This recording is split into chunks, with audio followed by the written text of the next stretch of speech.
Dim, dam, dalilam, vacarme s'en va dans l'oubli éternam. Et Gustave, dom guardiam, dilim, dididididam, lutes sera dolidom, seram. Dim, dim, da da da, dim, da da da, dim, da di dam. Dim, dim, da da da, dim, da da da, dim, da di dam. Dans là-haut sera ravi, les toits à sur noir gris fera. Clair, obscur, trouble de rature, trouvera effet. Clair, obscur, bordé aux peintures, trouvera sans elle. Clair, obscur, trouble de rature, trouvera effet. Clair, obscur, bordé aux peintures, trouvera sans elle. Ô clair, obscur, trouble, rature. Clair, obscur, guardé aux peintures.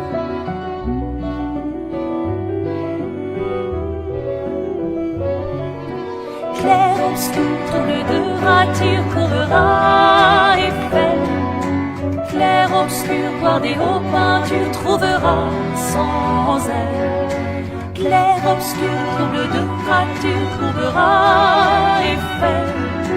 Clair, obscur, guardé aux peintures, trouvera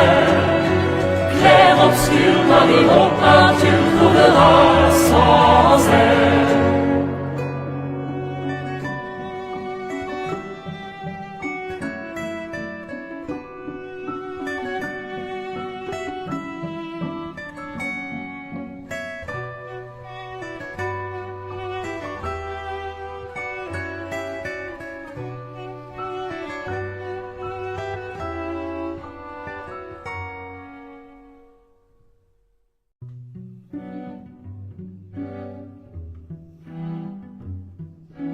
Dim, dam, dalilam, vacarme s'en va dans l'oubli éternam.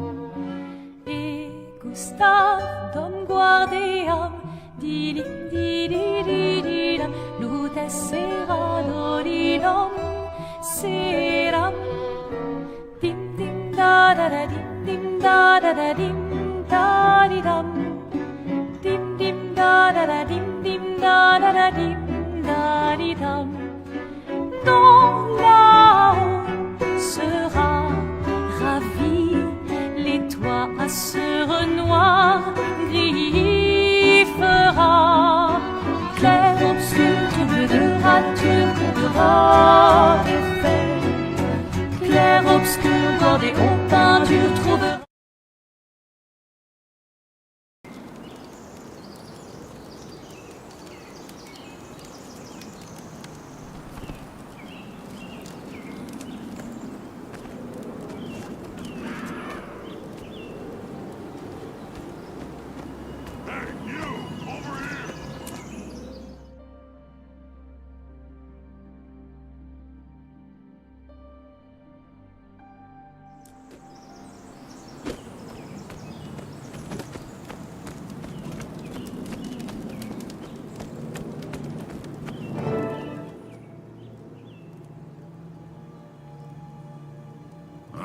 the Slayer.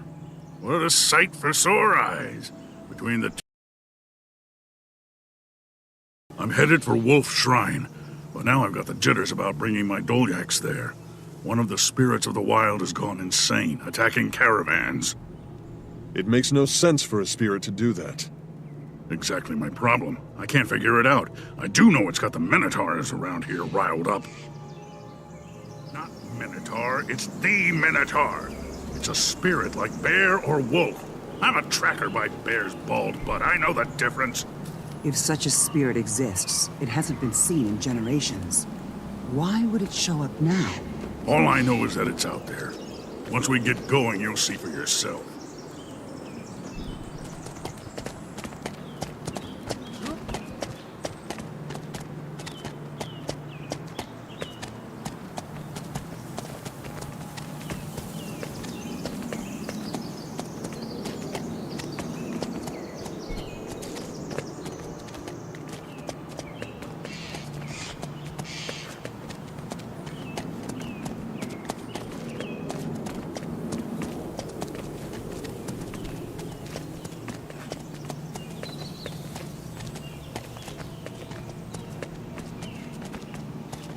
I told you, Fergan, there's nothing out here. You just wait, kiddo. You'll see. Keep watch of those bushes, and up in the trees. Minotaurs in the trees? It's not some mere Minotaur. It's a spirit of the wild, the granddaddy of all Minotaurs. Hush now. I heard something.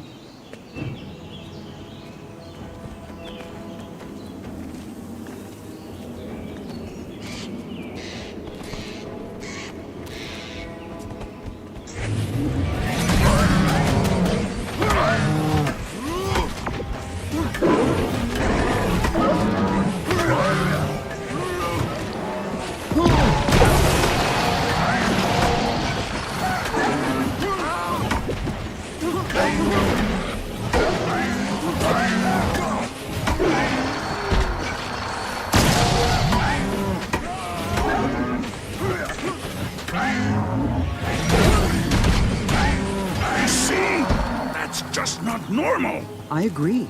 Something's driving those Minotaurs to attack. But what? The spirit. It's here to protect its kind. What's gotten it so frantic? You won't see me coming next time.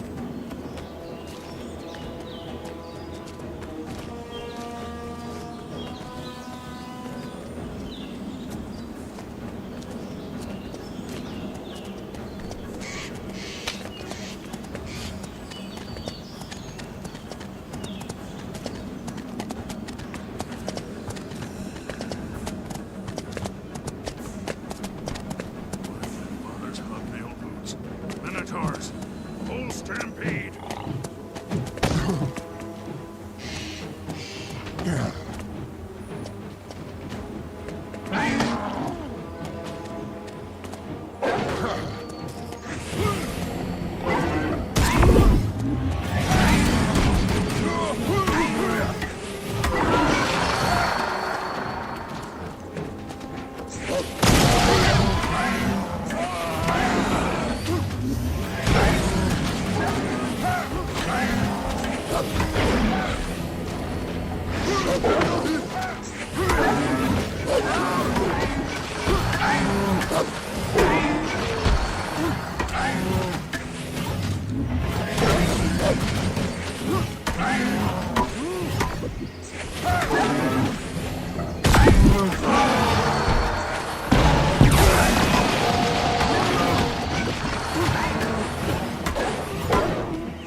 Don't you listen?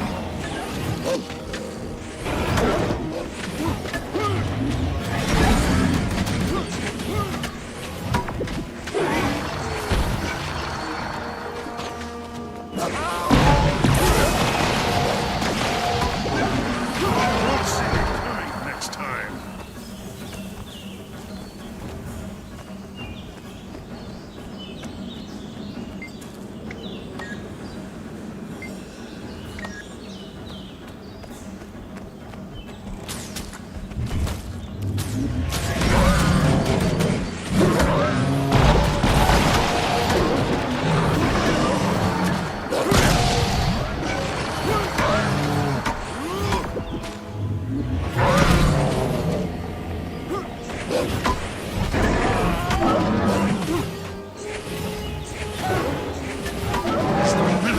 The spirit! He's driving them crazy, I tell you.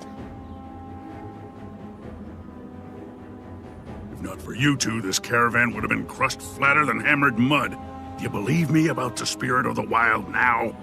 I agree the Minotaurs are acting strangely, but that does not mean we're dealing with the spirit of the wild. You youngsters know nothing. This isn't normal. Something is provoking the guardian spirit of the Minotaurs. Even if that's true, it doesn't explain what's going on. What is the spirit reacting to? What is it trying to accomplish? There's one way to find out. I saw the spirit down by the river in a form solid enough to leave tracks. An enterprising tracker could follow the trail. Leave it to me. I'll go to the river and follow the tracks until I figure this out. While you're doing that, I'll be at my homestead in Holbreck if you need me. Good luck. If Fergen's beast exists, I know you'll find it.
Sansa's one here of Monk. Honor of war? Destroy them.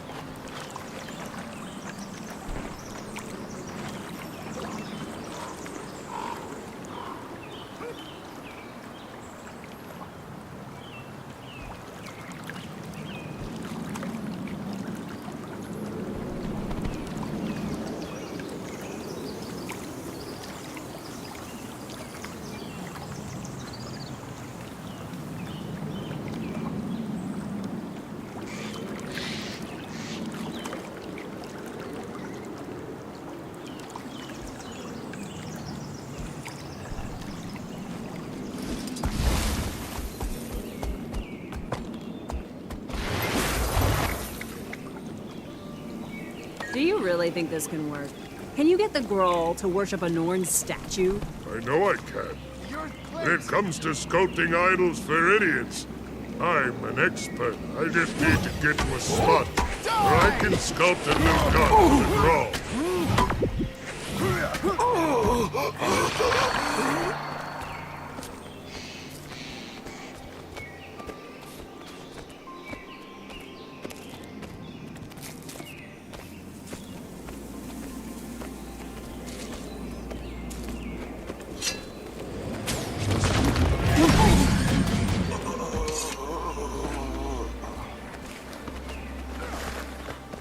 There.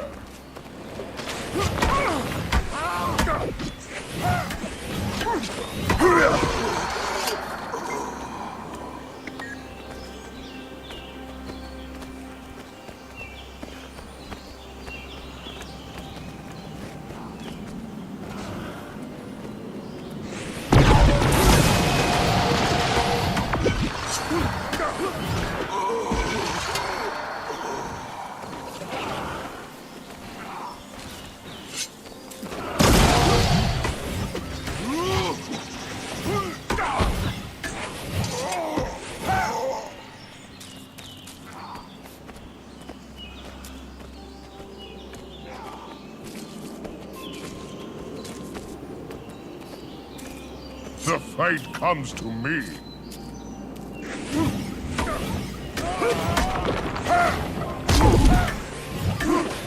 My spirit endures.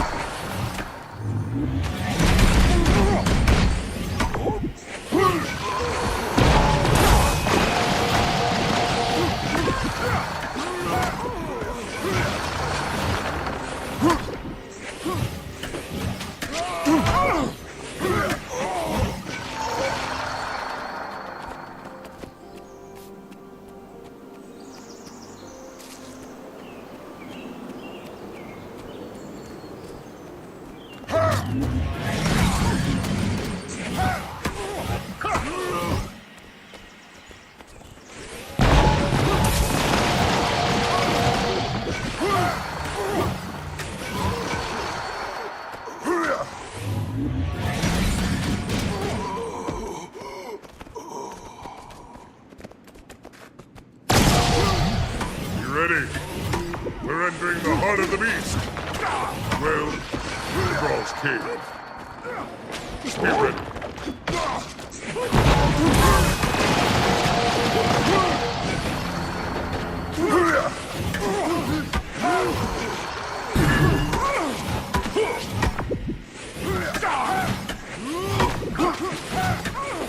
My spirit endures.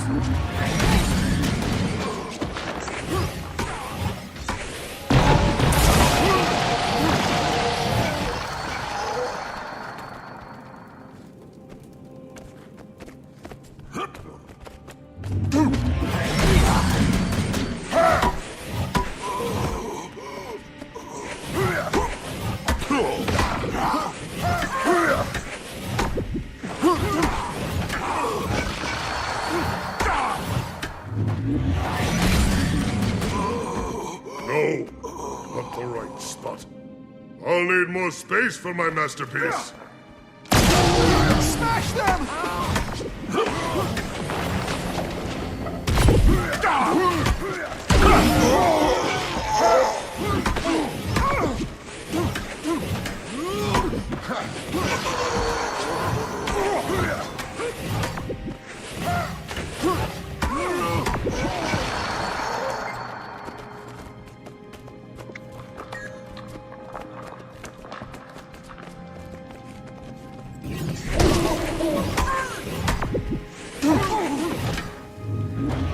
My spirit endures.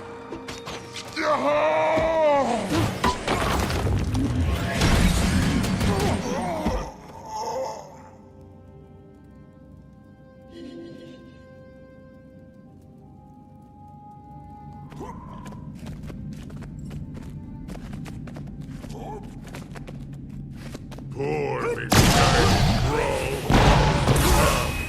Let's dispatch this wretched god. Shape it into a proper item.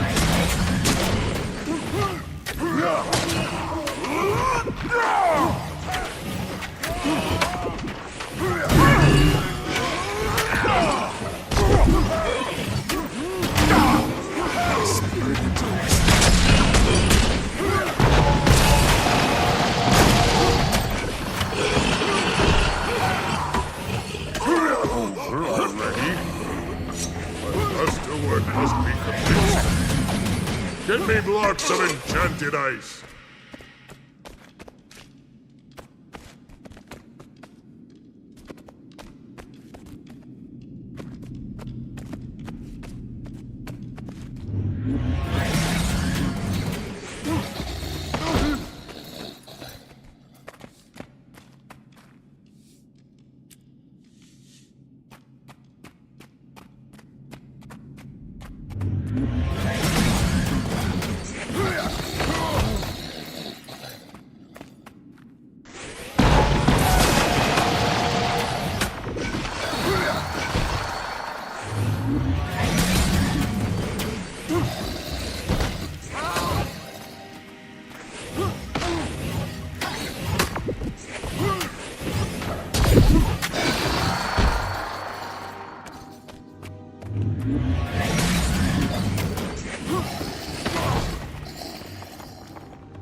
Triumph. I have the ice to build a god for the Graw. If you have any more ice, just hand it to me.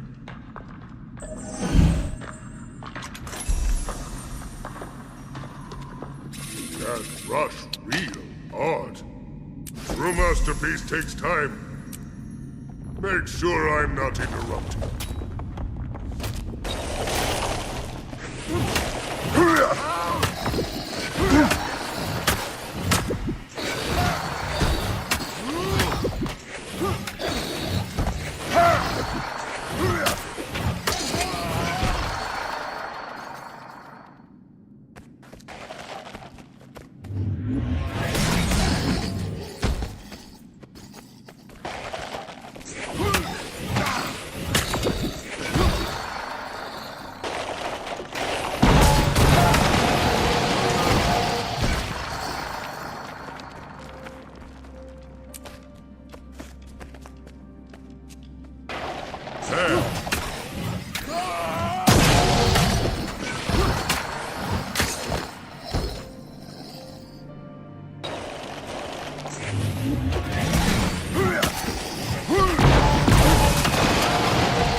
What is this thing?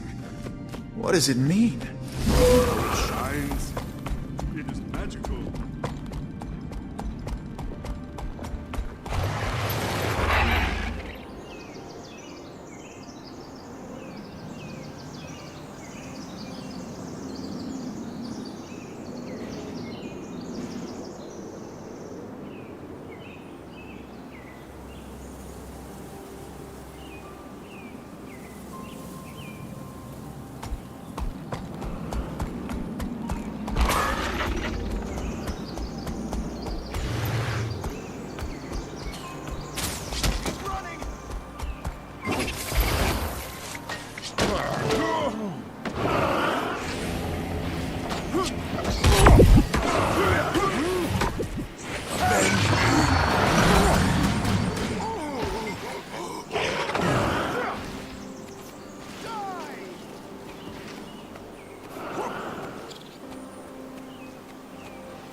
Knowledge is power.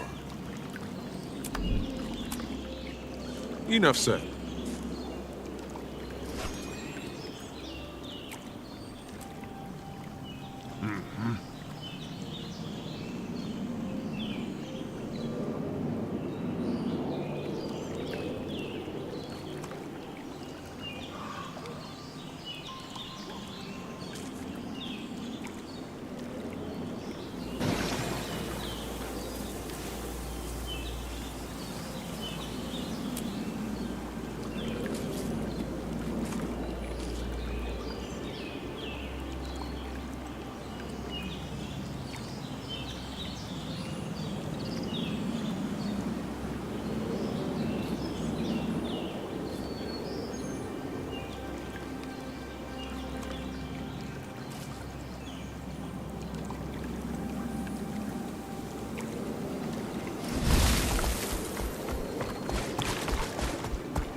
We're busy, weakling boy. Run back to Holbrecht and play with your toys. Not a chance. I will...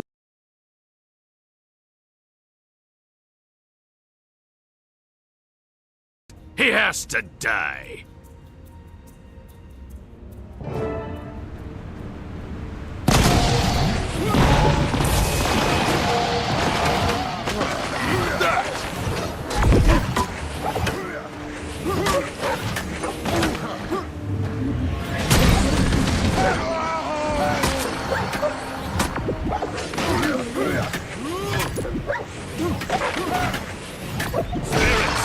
Watch me slaughter my enemies!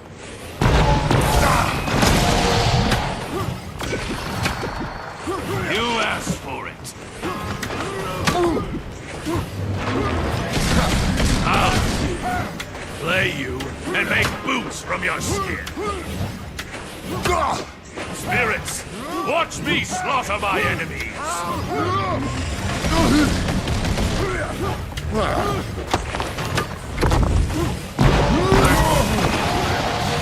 What is going on?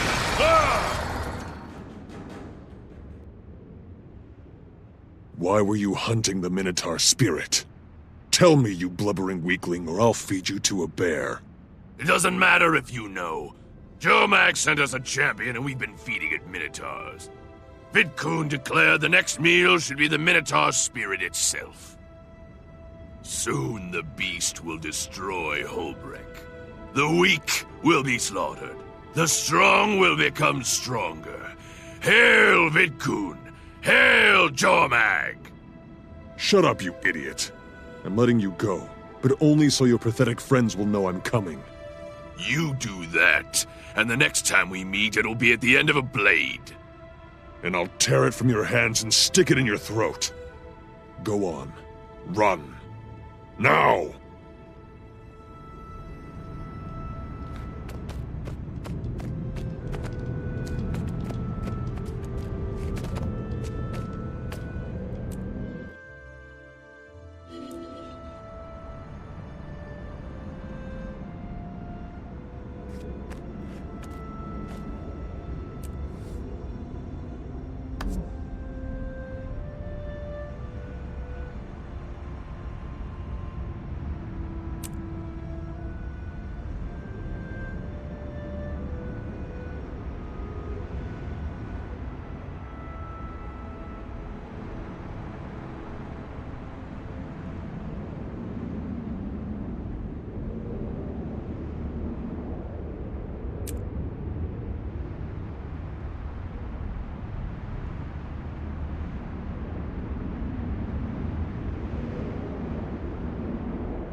Faster!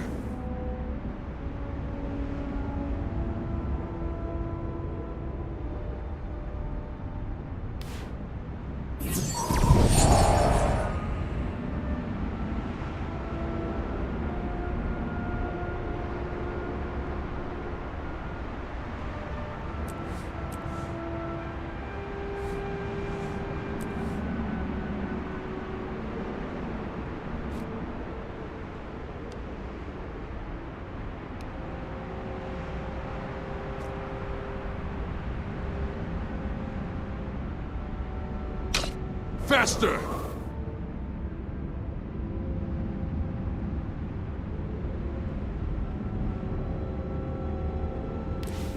Refreshing.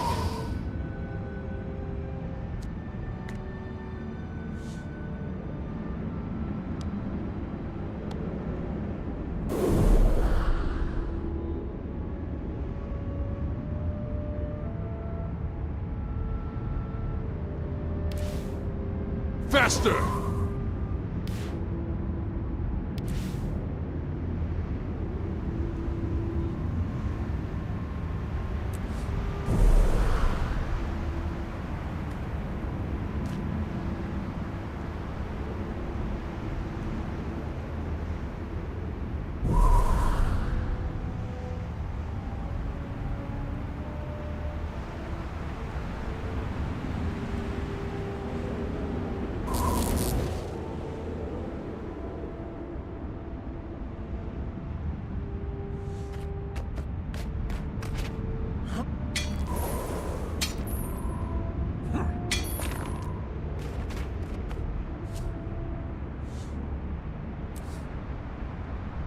Faster!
Strength is mine!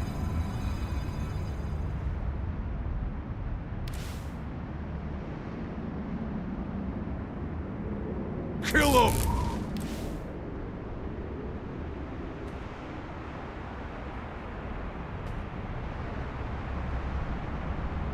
Faster!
Good hunting.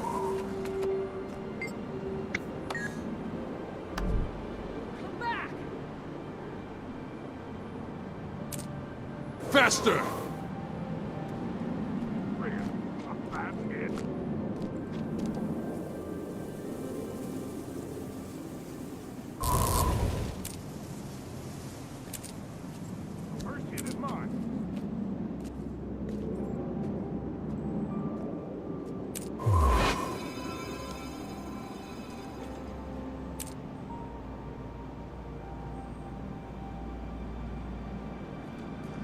Faster!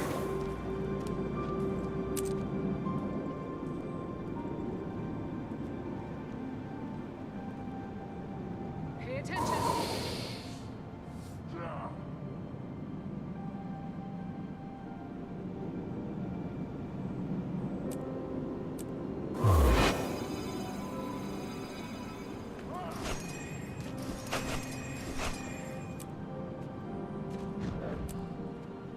Faster!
What's up, everyone? Pritch here, and Guild Wars 2's third expansion, End of Dragons, is just a couple weeks away, which means new maps, new mechanics, and new stories.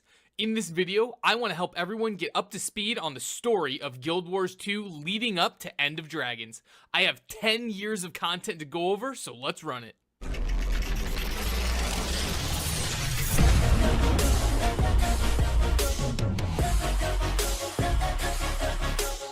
First up, we have the core game, where you begin your journey in Tyria as either a human, a fat human, a tree, a rat, or a kitty cat. Each race has a plethora of different fun backstories where your character slowly starts to become a hero and rack up a body count that would blow Legolas and Gimli out of the water. While growing in fame and reputation, you realize how big of a threat the Elder Dragons are because they cause mayhem and destruction to the world. Elder Dragons are primordial and incredibly powerful beings that feast on the magic of Tyria. Elder Dragons have a cycle that spanned millennia, and the cycle consists of first, they wake up. Second, they go around Tyria and bring destruction and death with them as they consume most of the ambient magic scattered across Tyria. Third, after they've consumed vast amounts of magic, they go into a long hibernation or slumber, and as they sleep, that ambient magic starts to seep out of them very slowly so that when they eventually wake back up, they repeat the cycle all over again. Recently, in our adventures in Guild Wars 1, the human god Abaddon was killed, and the death of this other primordial being has begun to awaken the Elder Dragons from their slumber. The Elder Dragon that we're most concerned about at the moment is Cthulhu, Hentai Dragon of Death, or Zhaitan for short. Zhaitan takes the dead and turns them into his minions called the Risen. Upon awakening, Zhaitan raised an entire nation called Or that had sunk into the bottom of the ocean and corrupted it with his death magic. From there, he's been sending his minions and champions across Tyria to rain death and destruction, as well as find magical artifacts for Zhaitan to consume. With the corruption of Zhaitan spreading, you decide to meet with the big three organizations: Walmart, Amazon, and Apple. Wait, no, that's not what it is. It's, okay, here it is. The Derman Priory, the Order of Whispers, and the Vigil. It's here that you get to pick the organization you want to be a part of. The Derman Priory is for nerds that like to research or have anything higher than a bachelor's degree. The Order of Whispers are for pickpockets and thieves that enjoy subterfuge and spying. And the Vigil are for the meatheads that are here to do one thing, and that's kill everything on sight. You pick your organization, do a mission for them, then attempt a second completely different avenue by attending a meeting designed to bring Destiny's Edge back together again to fight the Elder Dragons. Destiny's Edge is a group of people that used to be an elite team that would go around fighting Elder Dragon minions and champions to protect the world. Just like the modern day hiring process, Destiny's Edge promoted diversity. First is the human Logan Thackeray, who's there for his raw sex appeal. Just look at that hair.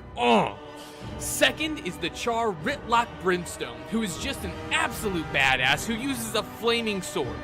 Third is the Solvari Kaith, who is a total Karen and no one likes her. Fourth is the Norn Air Sturgulkin and her trusty black wolf Garm. Air is like an Amazonian warrior goddess, and Garm is a very good boy. Fifth is the Asuran Zoja, who is the Velma of the gang, and sixth is the Asuran Snath, who has ears and also a face. Alright, now I need to give a brief history of Destiny's Edge, because their adventures are brought up a lot and shed some light on things later on. Destiny's Edge was doing an amazing job of taking out Elder Dragon champions and minions, so Air decided that the group was ready to try to kill an Elder Dragon called Glint. Glint was a special and unique Elder Dragon because she was the daughter and champion of a greater Elder Dragon called Kralkatorrik. Kralkatorrik is the Elder Dragon of purple crystal powers, and his minions are called the Branded. So Destiny's Edge go fight Glint and get curb stomped, but they get lucky because Glint was very special. Now, normally, Elder Dragon champions are heavily influenced and controlled by their Elder Dragons. However, Glint had been purified from Kralkatorrik's corruption by the Forgotten, who were an ancient snake people race, and were actively looking to prevent the rise of Kralkatorrik again. During the fight, Glint and Destiny's Edge decide that they should partner up and try to stop Kralkatorrik together. Glint reveals that she's taken some of Kralkatorrik's crystal blood, which is apparently his weakness, and they create a dragon's blood spear. Kralkatorrik awakens and comes straight for Glint to kill her for the betrayal, but before the fight ensues, pretty boy Logan gets called away to save damsel in distress Jenna, who's the queen of the humans, because she is being attacked by Branded. Even with Logan gone, Air convinces the rest of Destiny's Edge to help Glint fight Kralkatorrik. In the fight, Kralkatorrik winds up killing Glint and Snath, the Asuran that had the ears and the face. After this crushing defeat, Destiny's Edge disbanded and stopped working together since they were failures who caused the death of their friend and the only good Elder Dragon. Now, this might come as a shocker, but when you ask Destiny's Edge to get reunited because it feels so good, they said hells no. So you go back to your organization, get a mentor that you're going to get really emotionally attached to, do some missions, help some indigenous tribes of Tyria, and then BAM! It's Claw Island time. Lion's Arch is the central hub of Tyria, where people of all races gather, and defending this city from a naval attack is Claw Island. Zaitan sends undead ships full of Risen, led by one of his champions, Baby Death Dragon. And yes, you heard me correct, I said baby because this thing is tiny compared to Elder Dragons. The Risen take Claw Island and push the defenders back to Lion's Arch, and the only reason that you get out alive is because your brave organization mentor sacrificed themselves for you. R.I.P. War Master Forgel. Gone, but not forgotten. It's here at Claw Island that we start teaming up with a talking tree called Traherne. Traherne was one of the first Sylvari to ever awaken, and his task in life is to cleanse Ore of Zaitan's corruption. Traherne knew about the attack and tried to prevent it, but he ultimately failed as well. After we lose Claw Island, we travel with Traherne to the leader of the tree people, who is a white tree called the Pale Tree because racism. The white tree makes a sword out of her body and gives it to Traherne, then you and Traherne go rally the three organizations and retake Claw Island from the Risen. All three organizations decide to come together and form a unified group called the Pact, with Traherne as the leader and you as the commander. With the Pact behind you and some fancy airships at the helm, you advance into Ore. You destroy the Eye of Zaitan, blinding Zaitan, and cleanse the city of Ore. Traherne was really out there putting in work, so he gets all tired and needs to rest and decides to not help in the fight against Zaitan whatsoever. Clearly this tree does not lead by example. Anyways, finally, you confront Zaitan with the help of a reunited Destiny's Edge and take to the skies in a fancy airship. You go kill the mouth of Zaitan to weaken the dragon, and a massive battle ensues in the skies between the packed airships and Zaitan's minions until eventually the dragon comes to fight you. With your big ship, you blast its tail off, then shoot it with laser beams. Then, finally, at the pinnacle of this epic confrontation, you shoot a cannon over and over and over and over and over again at Zaitan's face until eventually he dies. With Cthulhu, the Elder Dragon of Death, vanquished, everyone goes out and parties hard because you saved the day, and that is the end of the base game. Next, we have Living World Season 1, which can't be played anymore, but that's alright because you have me. After killing the Elder Dragon of Death, our next enemy is a ginger tree named Scarlet Briar, who is here to take your soul. Scarlet grew up being the rebellious child, but was extremely intelligent and a fast learner. She eventually helped build and enter Omad's machine, which showed her the eternal alchemy. This is basically the ideology of the rat people called Asurans, that everything in the universe is connected and intertwined. So essentially, Scarlet got a glimpse at how the world works. In doing so, she discovered a terrible secret, but we'll reveal that later on. After her time in the machine, she began to have terrible nightmares and would hear whispers in her head, and basically was slowly descending into madness. The whispers eventually led her to study ley lines, which you can think of as rivers of magic, where tons of magic flows in the current. Scarlet became very interested in two things. First, finding ley line hubs where multiple ley lines intersected and there were large concentrations of magic flowing. And second, trying to figure out how to reverse the direction that the magic was flowing in the ley lines. In her pursuits, she manipulated 6 different groups into 3 different alliances. First is the Molten Alliance, which was formed from the Flame Legion and the Dredge. The Flame Legion are Char that use fire magic, and the Dredge are mole people, and Scarlet made this alliance because she found that Dredge metal tempered with Flame Legion pyres could conduct magic in the ley lines without breaking. Second are the Aetherblades, which are formed from the Inquest and a group of sky pirates. The Inquest are basically the baddest Cerns that want to know the eternal alchemy to rule over the universe, and the sky pirates are pirates that like the sky. Scarlet created the Aetherblades to basically steal a ton of airships and bolster her numbers. Third is the Toxic Alliance, which was formed from Crate and some members of the Nightmare Court. Crate are evil snake lizards that tend to be around water, while the Nightmare Court are basically evil Savari that want to corrupt the White Tree. The Toxic Alliance was in charge of creating a giant tower of nightmares that would cause, well, nightmares, and would poison the land. Scarlet went around wreaking havoc and even hijacked the Human Queen's new Watch Knights to become mechanical monsters. Through your various fights and encounters along the way, you start to form friendships, and eventually, way down the line, you form Dragon's Watch. Dragon's Watch is literally the exact same thing as Destiny's Edge, but with new characters that all want to do the same thing as before, save the world from Elder Dragons. Your new best friends are Ritlock Brimstone, because shut up, he's friggin' awesome. Brom Airson, who friggin' sucks. This Norn is a guardian with the face of a donkey and the mind of a sheep, and the only reason that he exists is because he's Air's son. Casimir Mead, who is our resident human Mesmer and beauty queen. Marjorie Delacroix, who is our resident human necromancer. Guild Wars 2 decided to make Casimir and Marjorie lovers in the night, so listen up everybody. If the weird goth girl that plays with dead things can get the prom queen, you can too. Next up is Rox, who's our Char Ranger that just frankly has huge eyes, so maybe she was pulled straight out of Little Red Riding Hood, except this big bad wolf has a cute white pet devourer called Frostbite. Finally, we have our Cern engineer, Timey, who is the smallest Cern that you're ever gonna meet. Timey is a young genius who solves all our problems and lets her golem Scruffy do all the fighting.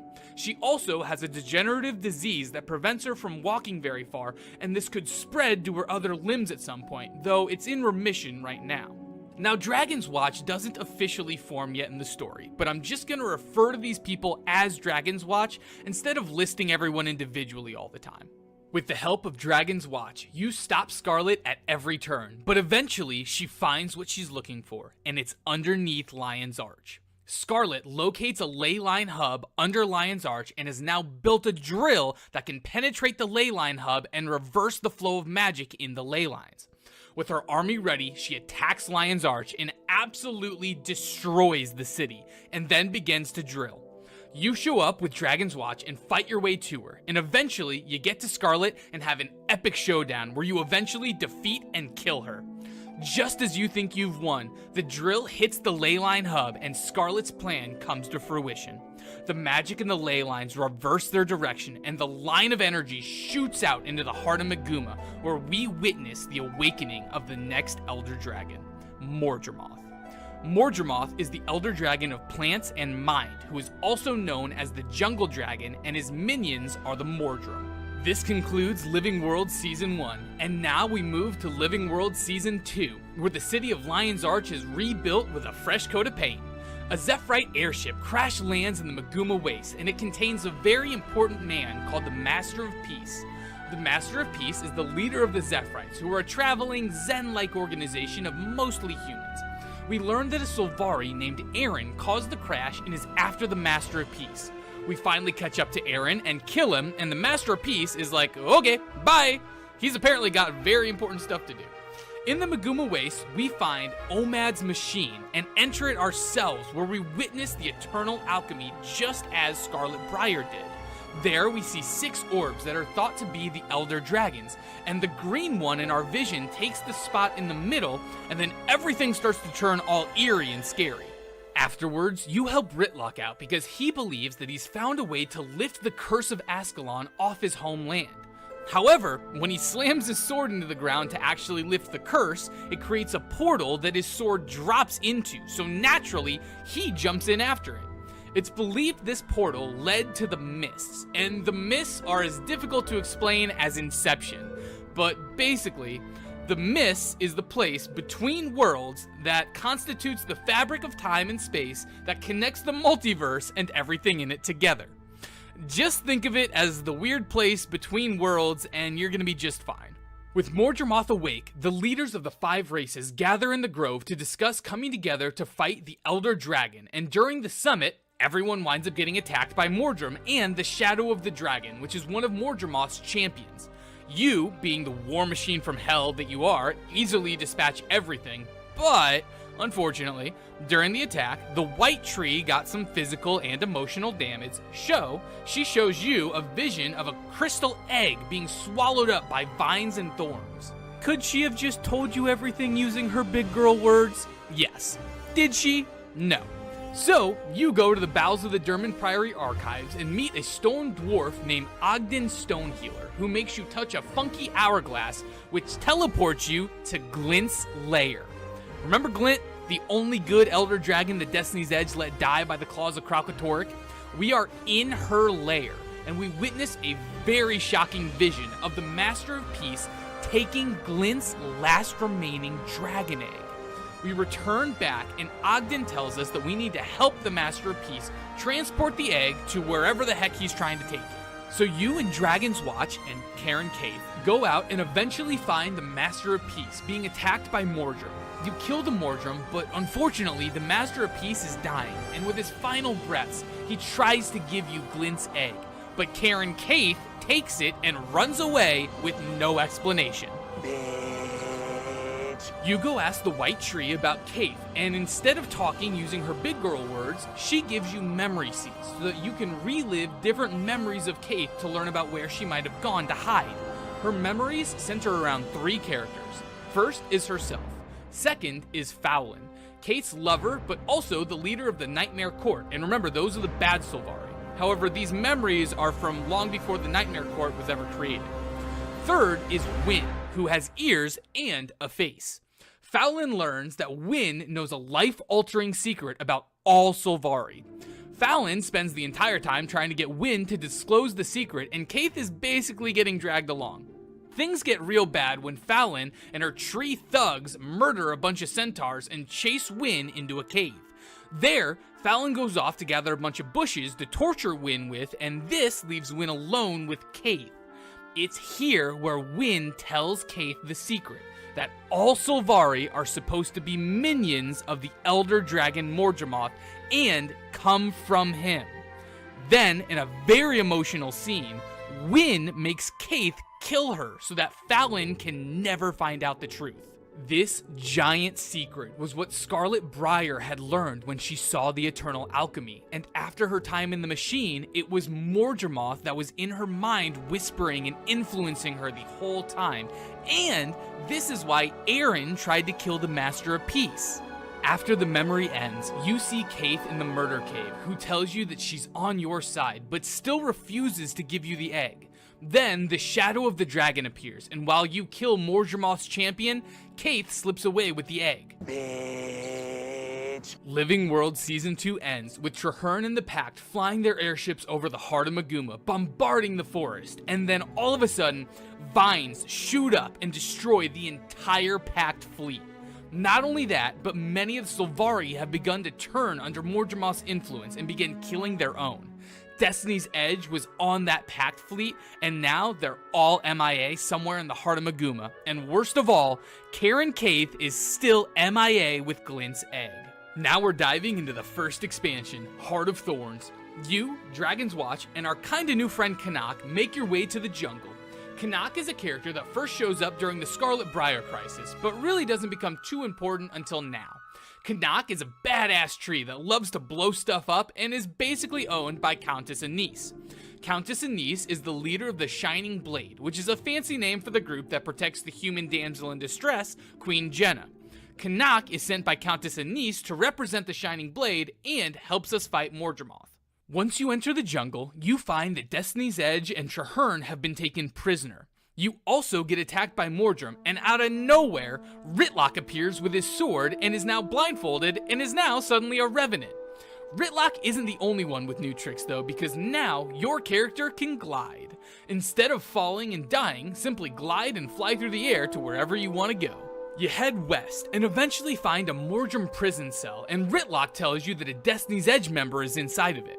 You fight your way to the cell and find that both Air and Fallon are inside of the cell, so you break them out just as some Mordrum Vinetooths are approaching. Fallon slips and falls, so Air tries to help her up, but as she does so, Fallon stabs Air with a thorn. Air then takes that thorn and throws it at Fallon and impales her as well. One of the Vinetooths impale Fallon and drag her body away, while Air stares down the other Vinetooth in her last act of defiance before being impaled and killed in front of her son, Bram. We slay the Vinetooth and leave Bram to his grieving as Rox elects to stay behind and watch over him. We push on and run into a shiny energy being called Ruka, who said that he's been tracking energy sources similar to Glint's, so we join up with him until we finally catch up to Kaith and the egg. Kaith is being ragdolled by her biggest weakness, the manager. Here, the manager is a Mordrum Vinetooth Fallon hybrid, which now totally explains what happened to Fallon after she got impaled. We escape with the egg, and Ruka invites us to take the egg to Tarir, the Forgotten City, which happens to be sitting on another leyline hub. We go to the massive golden city and learn that the big shiny floating energy dudes are called Exalted. Exalted used to be humans tasked with the job of protecting Glint's legacy, aka Glint's egg. To fulfill this task, the Forgotten, and remember these are the old snake people with 4 arms that freed Glint from Kralkatorric's control, did some ritual to turn them into energy beings that aren't affected by dragon magic. These Exalted built Tarir to hold Glint's egg until it hatches, and this city was where the Master of Peace was taking the egg all along. Once you place the egg in the chamber underneath the city, the egg gives you a vision where Zoja, Logan, and Traherne are captives of Mordremoth, and the Elder Dragon is using them as templates to make new Mordrum in their likeness. This prompts you to leave the egg in Tarir and continue after Mordremoth. You find a map that shows you another nearby leyline hub, and the Exalted tell you that it's Radinovis. Radinovis is an old lost city of Asurans that were conducting research on how to defeat Elder Dragons.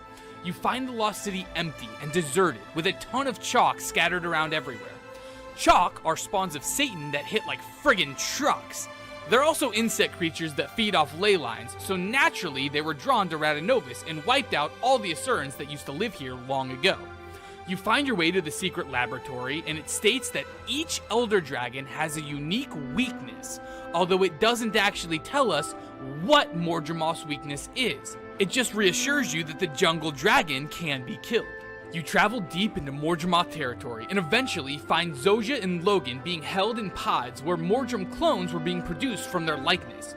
We free them so they can go home and recover, and then we spot Vinetooth Fallon and chase her deeper towards Mordremoth. And along the way, we run into Kaith, who says that she wants to now help us.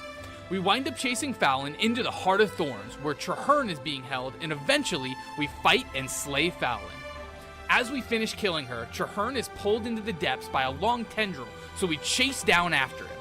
We find Traherne, and man, does it look like this guy has been through hell. Half his body is consumed in a blight pod at the end of tendrils, and he literally tells us that he is part of the Jungle Dragon now. Traherne warns us that Mordremoth is way too vast to destroy, so we decide that we're not going to attack its body, but we're going to attack its mind. All Sylvari are linked to the Dream, which you can basically think of as the cognitive realm, and this is where Mordremoth has been attacking Sylvari and turning them into his minions. So you and 2 companions use Traherne's link to Mordremoth to enter the Dream to destroy Mordremoth's mind. Inside, you fight a ton of nightmares and illusions, and finally, you fight the avatar of Mordremoth himself, which is basically just a fancy way of saying that you fight his mind. And let's be honest, this dragon is a little bit of a porker. Like, this dude for sure has not been hitting the gym, and is basically rocking a dad bod. You fight Mordremoth in an epic battle that really tests your mettle, and eventually, you defeat the Elder Dragon Mordremoth. You exit the Dream, and Traherne has one last request for you. He wants you to kill him with his own sword because Mordremoth had placed a seed in Traherne's mind, and he is the last remnant of Mordremoth's mind and influence. So, you plunge the sword into Traherne, ridding the world of Morgermoth once and for all. As Traherne dies, Morgermoth's dragon magic explodes into the ley lines, and we witness one of the lines travel straight to Tyrir and into Glint's dragon egg, which seemingly energizes it out of stasis. And that ends Heart of Thorns. Now we're moving on to Living World Season 3, where the story gets phenomenal. At Air's funeral, you and Ritlock officially create Dragon's Watch. Canuck comes to you later asking for help with the Minister Caudicus, who escaped from prison. Anise, the lady who basically owns Canuck, said that once Caudicus is brought to justice, Canuck is a free tree. We're traveling in an airship when a massive explosion occurs, and just as the explosion is about to consume the airship, the blast inverts and the energy seemed to be absorbed backwards. It appears as if a bloodstone was shattered. A bloodstone is a large, powerful stone that was created long ago by seers, and it's designed to contain vast stores of magic that hasn't been corrupted from elder dragons. Near the blast site, there are pack troops and White Mantle, and everybody is acting crazy because of bloodstone magic. White Mantle are basically the bad humans who think that they should be the rightful rulers of all humans on Tyria. We make our way to the blast site and find that a ritual was performed where some people died and someone or something absorbed a ton of bloodstone magic. We pursue Minister Caudicus to a coliseum where he summons a jade construct, which is something Tyria hasn't seen since the days of the Mersat, and Caudicus also tells us that he's the leader of the White Mantle. Mersat were an ancient and evil race of deadly spellcasters who have been extinct for hundreds of years, and their foot soldiers were the Jade Constructs, which are basically chunks of jade held together by magic. Anyway, we easily kill the construct when out of nowhere, a Mersat appears and says that he's Lazarus the Dyer. And oh yeah, Mersat are basically gods to the White Mantle. So, Lazarus shows up and says Caudicus is a heretic and not a leader, and then Lazarus incinerates most of Caudicus' followers. Then, Laz vanishes and Caudicus gets portaled away at the last second before Canuck can reach him. It's also very clear that Lazarus was the one who must have absorbed all that bloodstone magic from the ritual. So we have no Lazarus and no Caudicus, and then we get some dire news from Timey. Primordius, the Elder Dragon of Fire, is awake and active. And if that wasn't bad enough, next, Bram tells us that Jormag, the Elder Dragon of Ice, is also awake and active.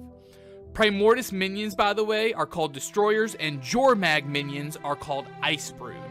Primordius is traveling to the Ring of Fire Islands, so the commander goes there as well, and it's discovered that Primordius' destroyers have been augmented here with death and plant magic. So basically, now we're dealing with death plant destroyers from hell. While checking out the volcanoes, we get a vision of Glint's egg hatching in Tyrir, so we instantly drop everything and sprint right back to Tyrir. We enter the egg chamber, and bada bing bada boom, a new baby dragon is born. Unfortunately, just as the dragon is hatching, death plant destroyers from hell emerge and come after the dragon. We start to get overwhelmed when suddenly, out of nowhere, Lazarus shows up and helps defend the dragon. After the destroyers are vanquished, Lazarus states that he wishes to stand with you against the Elder Dragons. But to be honest, we don't really trust Laz at all, so we have Marjorie hang out with him because she likes death a lot. We also decide to trust Karen Caithmore and tell her to guard the new baby girl dragon, whom we name Aurene. Aww. Next, we hear of a giant ice brood containing death and plant magic, so we head to the far northern Shiver Peaks to check it out. We find the Goliath behind a frozen waterfall, and it clearly has plant and death magic imbued into it, so we take it out and we grab a sample for Timey. We also go save Bram and Rox, who were in the area looking for a magical scroll that could be used to take out Jormag. We find the scroll, and Bram imbues the magic into his mother's bow, and then we kill an ice beast, and we call it a day. Bram takes the magical bow back to Holbrook, which is the main Norn city, and fires an arrow into Jormag's tooth, which is hanging for all to see, and the arrow cracks the tooth, and this rallies the Norn to try and fight Jormag. Human damsel in distress Queen Jenna calls us to Divinity's Reach, the main human city, and while there, the city gets attacked by White Mantle and other traitorous ministers. Having enough of Caudicus, who's holed up in a giant manor, you and your crew, along with Caudicus' own daughter Demi, infiltrate the manor and bring the fight to Caudicus, who is now glowing with bloodstone energy. This crazy prick literally shoots his own daughter, and yeah, it was fatal. This man literally killed his own daughter, setting an all-time low for fathers everywhere. After Caudicus kills his own daughter, we chase him until he becomes a giant brute, and we finally kill Tyria's worst dad. Because we bring Caudicus to justice, Anise releases Canuck from her service, and he is now a free tree. After we kill Caudicus, we take a look around the manor to figure out exactly what he's been up to, and it's here that we learn about the division among the White Mantle. Half of the White Mantle sided with Caudicus and followed him, but the other half was splintering off under the lead of High Inquisitor Zera, who's honestly a quite fun raid boss. Zera had set out to resurrect Lazarus by gathering his 5 aspects and performing a ritual. Well, we saw Lazarus already, so clearly Zera's ritual must have worked, right? Wrong. Caudicus had secretly swapped out one of the aspects, which means that Zera's ritual to bring Lazarus back couldn't have worked, which means that we have a giant question now, lads. Who the heck is the floating Mersat-looking creature claiming to be Lazarus? Taimi calls us back to Radanovis, where she's putting the finishing touches on a device that she says can defeat both Primordus and Jormag at the same time. Fun note, this machine is apparently based off Omad's machine. Anyways, Lazarus shows up with a bunch of thugs, so we set a trap to drop the illusion and finally see who we're dealing with, and it turns out to be Balthazar, the human god of war and fire. Let's take a sec and talk about the human gods. There are 6 human gods who are all extremely powerful divine beings from beyond the mists. Their powers rival those of the Elder Dragons. The gods brought humans to Tyria a long time ago and settled them in Cantha. In the beginning, there were 6. Dwayna, the goddess of healing, air, and life. Melandru, goddess of nature, earth, and growth. Lissa, goddess of beauty, water, and illusion. Balthazar, god of war, fire, and challenge. Doom, god of death and darkness. And finally, Abaddon, god of knowledge and secrets. Each god also possessed their own domain or realm inside of the mists. 2 important personnel changes have occurred to the human gods since the beginning. First, the demigod Grenth, who is Dwayna's son, rose up and fought against Doom. Eventually, he won and sealed Doom away in the god of death's own realm, the Underworld. Since locking him away, Grenth took his place as the new god of death. Second, Abaddon wound up fighting against the other gods over the distribution of magic to humans, and this led to a war that ended with the gods imprisoning Abaddon in his own realm called the Realm of Torment. Unfortunately, Abaddon was still able to influence the world and cause problems, and this was actually the main villain in the original Guild Wars video game, which is still an amazing game to this day. Anyways, a group of heroes entered the Realm of Torment and killed Abaddon. When Abaddon died, there was a powerful blast of magic that erupted from his body that threatened to consume and destroy Tyria. But thankfully, the Sunspear Cormyr, with the help of the other 5 gods, absorbed Abaddon's energy and ascended to become the new god of knowledge and truth. The event of Abaddon's death is actually what began the awakening of the Elder Dragons across Tyria. The gods saw the death and destruction that resulted in wars among the gods and decided to depart Tyria and only look at it from afar. They also pointedly decided not to fight the Elder Dragons as they believed it would destroy Tyria. Alright, now that you have a very brief history of the 6 human gods, let's get back to our story, because Balthazar was the one pretending to be Lazarus the whole time. Balthazar takes Taimi's machine and teleports away, but luckily Taimi put a tracker on the machine so we follow it to a giant volcano in the Fire Islands, and this just so happens to be the place that Primordus is lying. Along the way, Timey did a little research and thinks that if one more Elder Dragon gets destroyed, it would destabilize the flow of magic so hard that all of Tyria will be destroyed. So, we travel down to the bottom of the volcano where Balthazar is using the machine to pull energy and magic from Primordus and then shoot it at Jormag. And at the same time, he's pulling energy and magic from Jormag and shooting it at Primordus. And the whole time, he's standing in direct line of both of them, absorbing both of the Elder Dragon's magic and power. Balthazar summons his 2 dogs, whom we kill, and then Timey overloads the machine before it kills the Elder Dragons. The machine blows up, Balthazar disappears, and both Primordus and Jormag return to their dormant states after being weakened. After the volcano, you meet up with a niece who makes you a shining blade and tells you that Balthazar had one of the 5 aspects needed to resurrect Lazarus. The shining blade plans on getting all 5 aspects, resurrecting Lazarus, then immediately stabbing him to death to get rid of the last Mersat once and for all. So, you travel to Or, gather up the 5 aspects, revive the real Lazarus, then immediately stab him to death. Once the real Lazarus is dead, you use a powerful artifact called the Eye of Janthier to see what your favorite god of war is up to.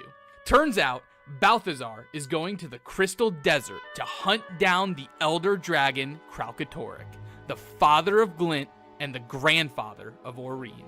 Before we hop into the second expansion, Path of Fire, I just want to take a quick sec to say thank you guys so much for watching my super long video here. And I promise you guys, I've actually condensed a lot of this story down. There's just 10 years of content to try to get through here.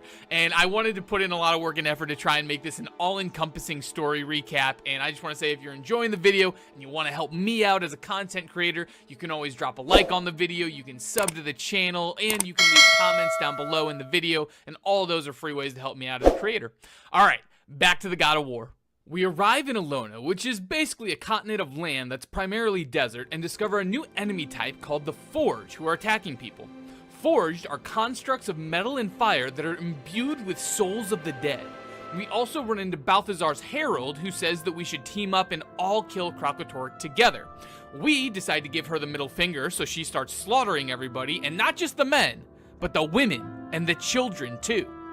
We're then introduced to the new mechanic in the game, mounts. Mounts are creatures that we ride to make our lives easy, and here we get a raptor.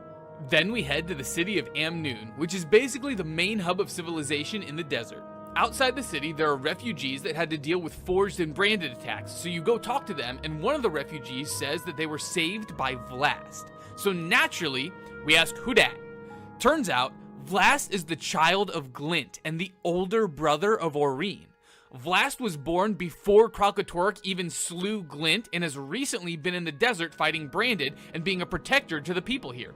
We also learn that Balthazar isn't currently after Kralkatorrik, but he's after Vlast for some reason. We go raid some forged camps and then find out that they're building a big machine and stockpiling Branded shards, which are small concentrations of Kralkatorrik's power. We head to the Temple of Cormyr, where a guy from the Order of Shadows approaches us offering to help. The Order of Shadows is literally the same exact thing as the Order of Whispers, it's just the desert version that splintered off a while back. The Herald of Balthazar shows up and starts killing innocents and burns the temple in retribution for us taking out their camps. We chase after the Herald and eventually find Balthazar and the Herald cornering Vlast. We kill the Herald and then find Vlast all chained up. We confront Balthazar with Ritlock by our side, and Balthazar calls the Char a friend and says that he's going to spare his life. What? You, on the other hand, are not so lucky, and he beats your ass harder than when your mama does when you talk back. Balthazar goes in for the killing blow when Vlast breaks free of his chains and dives in front of the attack, getting impaled instead of you. Vlast crystallizes and then explodes into 1,000 fragments. After the explosion, Balthazar is nowhere to be found, and Aurene has lost a brother. We immediately get up and start questioning Ritlock about his new BFF Balthazar. Alright, well, remember when Ritlock jumped into the mist portal after his flaming sword? Turns out that Ritlock found his sword in the mists, but the fire was extinguished. There was a man chained up nearby that offered to reignite the sword for him in exchange for his freedom. So Ritlock's dumbass was like, yeah, sure, why not? And freed the man, and that turned out to be Balthazar all along. The shards of crystal that Vlast exploded into were turned into memory crystals, where we got to hear the thoughts of Vlast. These memory crystals tell us that there's a powerful weapon hidden in Glint's lair, so we travel to Glint's lair and find a bloodstone spear still intact. The same bloodstone spear that Glint made for Destiny's Edge to kill Kralkatorrik with. We also find a Glint memory crystal, which talks about her children needing to fulfill her legacy. It also shows her questioning what the 6 human gods know that she doesn't. After listening to the memory crystal, we destroy the bloodstone spear and decide to travel into the mists in an attempt to find the human gods and ask them for help. So we set out for the Tomb of the Primeval Kings and enter a portal there that takes us into the mists. We eventually make our way to a great library where we meet the goddess Cormyr. Cormyr tells us that the gods knew their inevitable conflict with the Elder Dragons would result in the destruction of Tyria, so they chose to withdraw into the mists. However, Balthazar disagreed and wanted to destroy the Elder Dragons and consume their power. So the other 5 gods stripped him of his power and chained him up in the mist so that he could never come after the Elder Dragons or the gods. However, a certain Char that wanted his sword to be on fire freed Balthazar in the mists. Balthazar then used Lyssa's mirror to create the illusion of Lazarus, which prevented even the gods from knowing of his return. The gods had chosen to leave, and by the time the illusion was broken, the only god that remained was Cormyr, who is currently on her way out. Cormyr cites how the last battle between the gods was against Abaddon, and that created the desolation and warped the land so hard, so she refuses to start a new war between the gods. Before she leaves to join the other gods, she tells us to follow Vlast's trail and restore what's been broken. While looking for clues, we come across the lost city of Kesho, which was built by the Forgotten but's been buried under sand for a really long time. Kesho was the location where the Forgotten first turned humans into Exalted, where they could train and protect Glint's first child, Vlast. Basically, Kesho was the first Tarir, and it's here that we make 3 huge discoveries. First, Balthazar and Palawa Joko both came through Kesho and learned the Forgotten ritual that made Exalted. Then, they twisted the ritual so that they could force souls into armored bodies and then create Balthazar's forged army. This is really the first time that I'm mentioning Palawa Ignatius Joko, so I need to give a little backstory. Joko is a powerful undead lich who's made himself the sovereign over all of Alona. His minions are the Awakened, who are undead, and the Mordant Crescent, who are basically ex-Sunspears, and they can be either alive or dead. Joko has been in power for so long and has warped the culture so hard that it's considered an honor to finally die so that you can join his awakened army. He also tries to rewrite history to make himself the hero, as any classic narcissist would. So apparently, the undead Lich King of Alona is in leagues with Balthazar. The second giant revelation is that we learn what the Forgotten and Glint's plan really was. They knew that killing Elder Dragons would leave huge voids and disrupt the cycle of magic to the point that it would cause the world to be destroyed.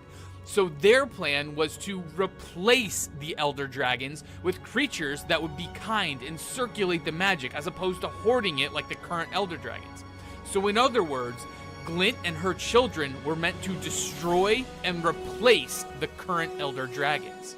The third and final revelation is that we finally learn what Kralkatorrik's own weakness is.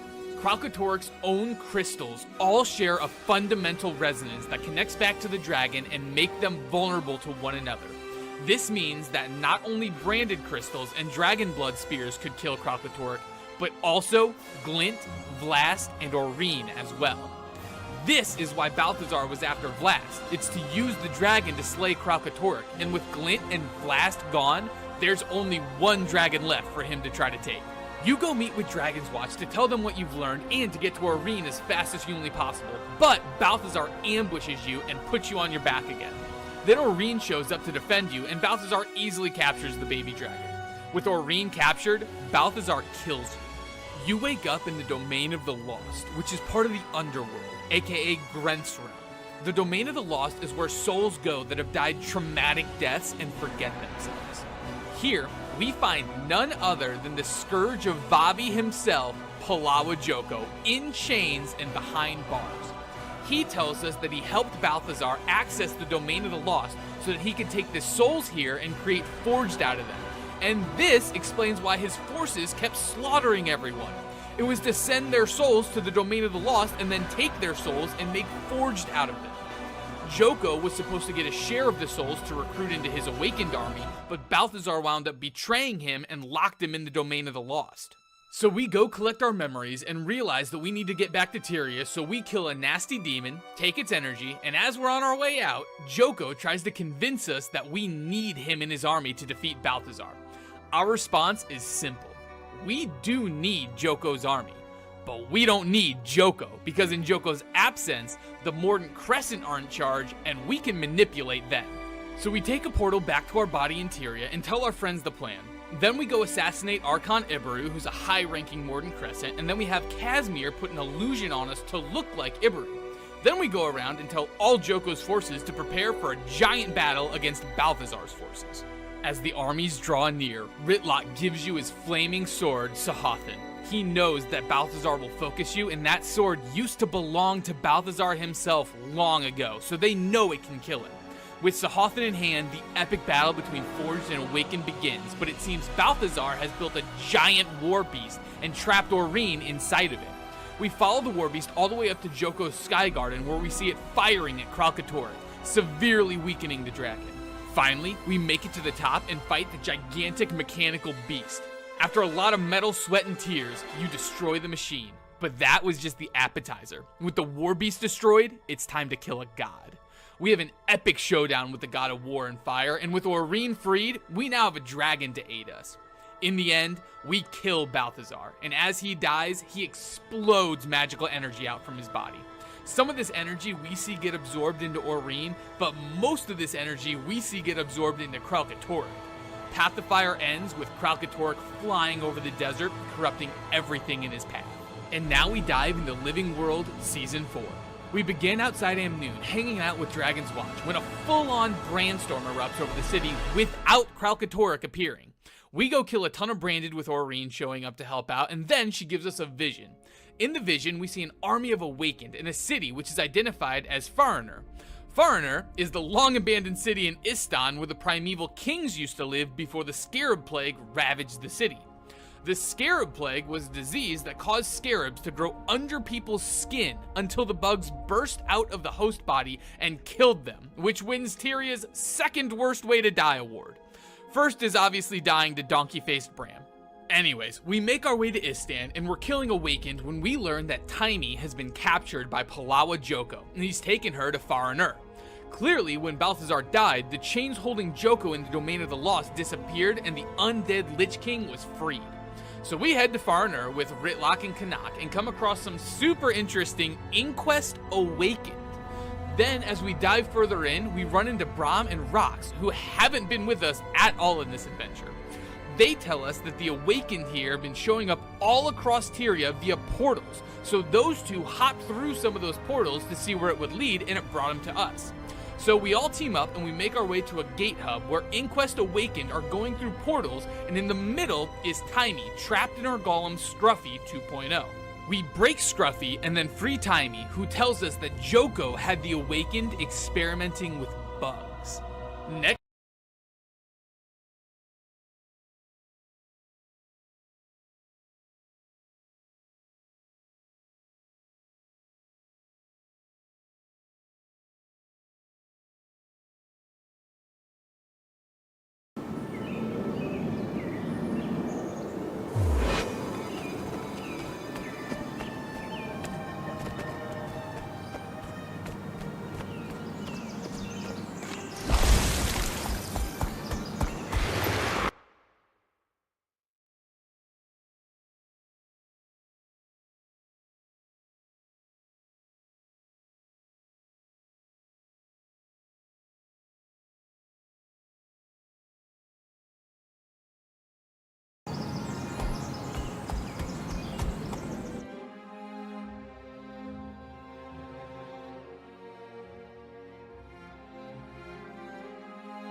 just came out. If I meet her, she'll hate me. If I lose, I'll never hit her. Sounds like disaster planning. Bring a king. Watch. But Snow Leopard is so sleek. Just be all of it. See if you can take on.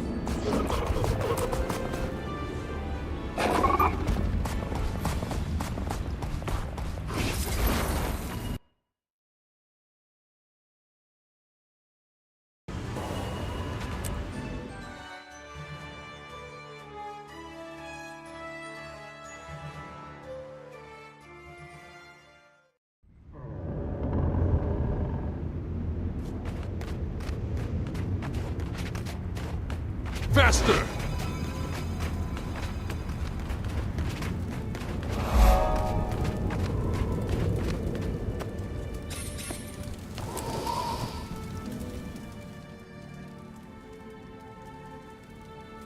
I tracked Minotaur to a cavern above Raven's Shrine. The Sons of Svanir were there too, tracking the same beast. I convinced them to tell me what they were up to. They've been rounding up Minotaurs and feeding them to a dragon minion on the orders of their boss, Vidkun. That would explain the Minotaur spirit's rage. No wonder his children are attacking any hunter they see. I need your help, Heir. You know more about the dragon and its minions than anyone. Of course I'll help, but I won't get in the way of your legend. My time for glory is past, and I sense yours is just beginning. To be a great hero, you need to know your enemy. I know Jormag's minions, and I can show you how to fight them. Excellent. Meet me on the mountain, and together we'll teach these Sons of Svanir a lesson they won't forget.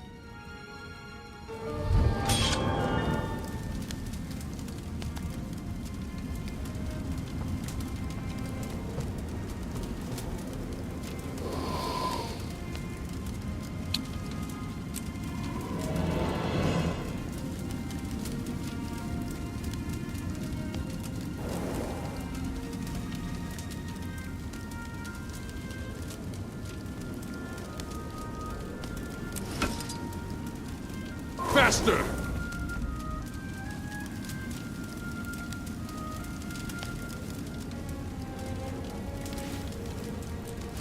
Refreshing.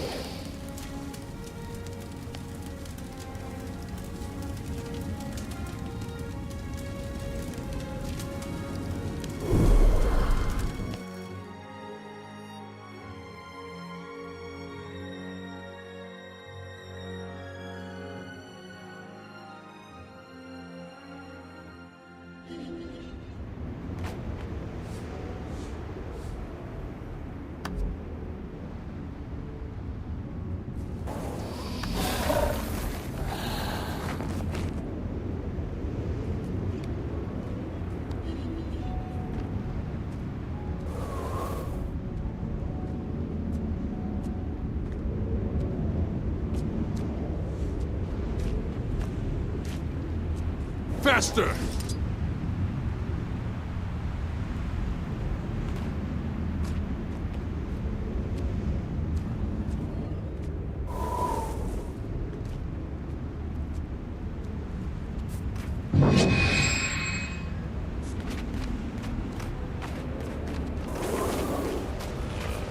I challenged my wife to some axe throwing. For good reason, I hope. We were arguing and it just came out. Strength is If I beat mine! her, she'll hate me. If I lose, I'll never hear the end. He looks big Sounds and like mean, disaster but he likes to brewing. lick my face whenever I Bring a see him. king. Faster!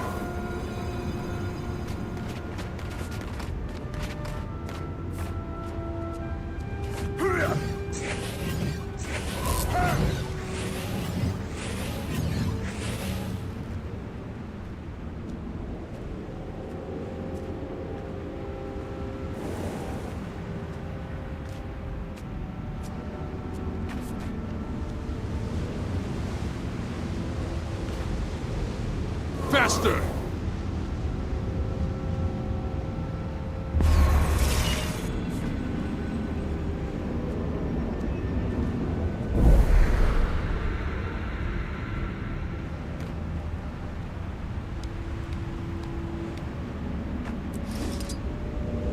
Faster!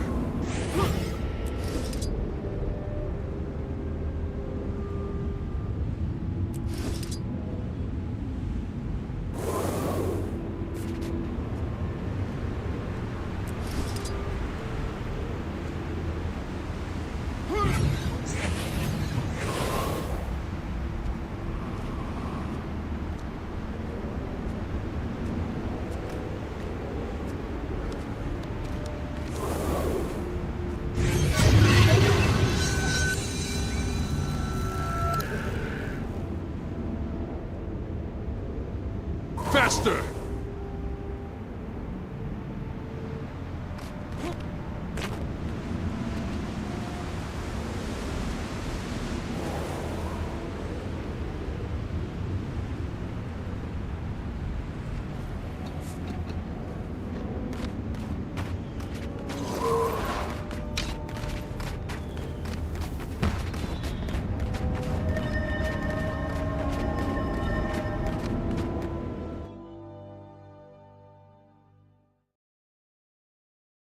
The final fight commences now!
Faster! What an excellent display of combat! Happy dragon bashing, everyone!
We're close, but so are the Sons of Svanir.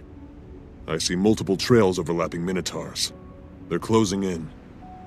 The Sons are moving in small parties. If we're careful, we can take out one group at a time before they even notice. Cunning tactics. I like it. Assuming careful doesn't mean gentle. Absolutely not. Just don't draw any attention to yourself. Apart from that, we can hit them as hard as we like. That's what I wanted to hear. Let's get started.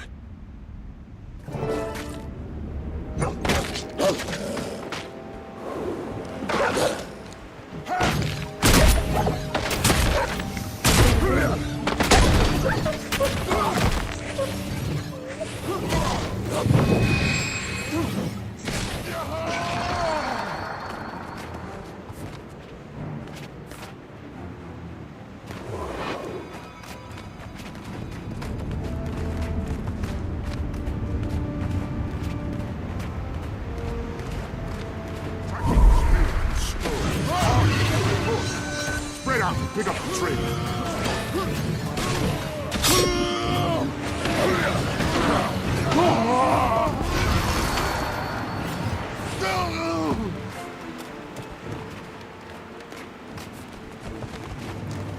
Faster! I'm supposed to catch a spirit. Ha! Extra tip!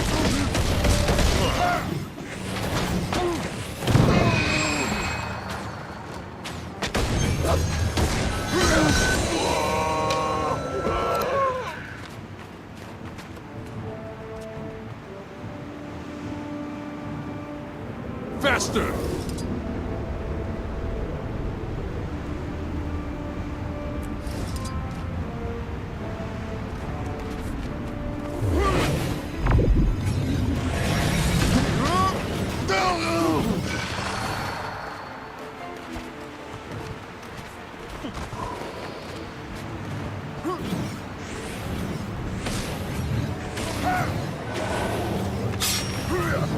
Give me energy.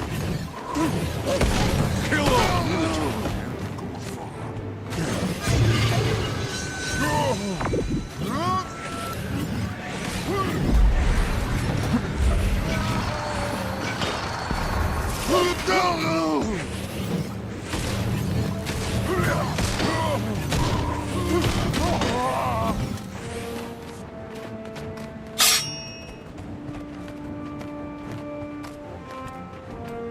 Faster!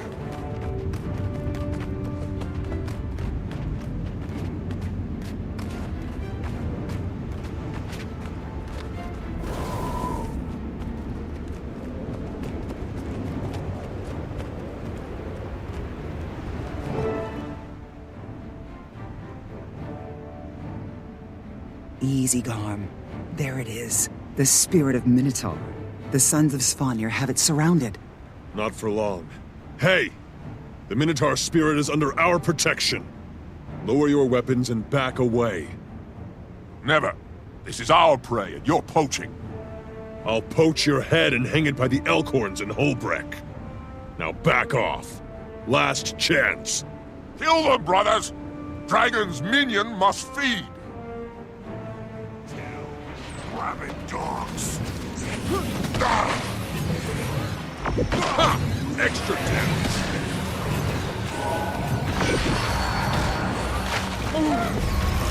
Faster!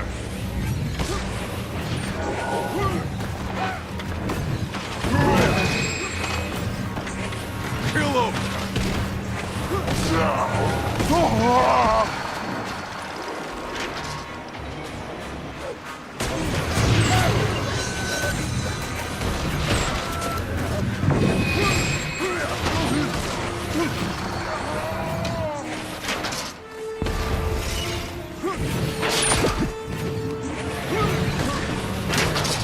Faster!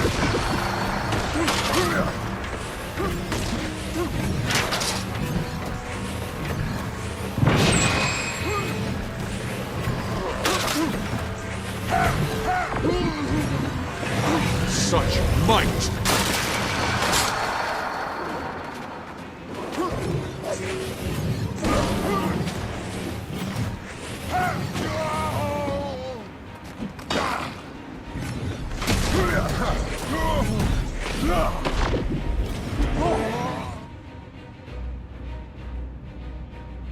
Relax, Slayer.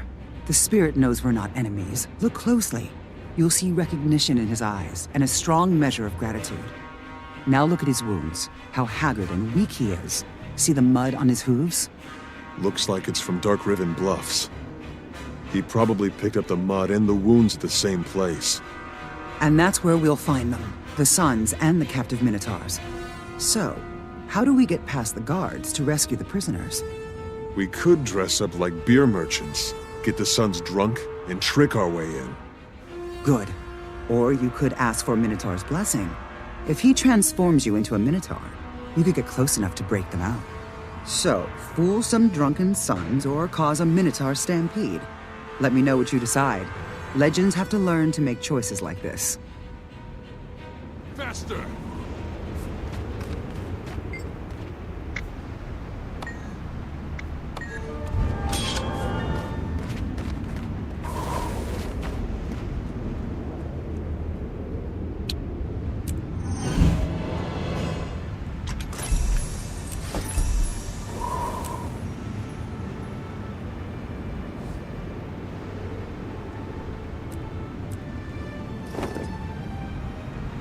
Faster!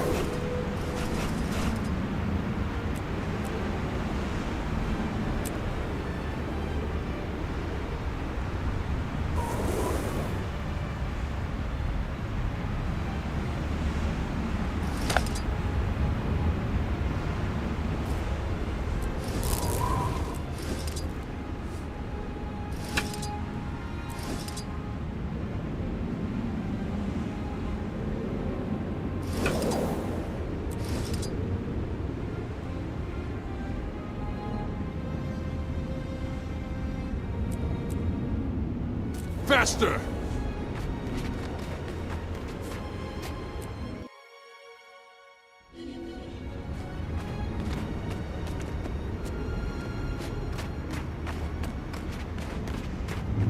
Strength is mine!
Faster!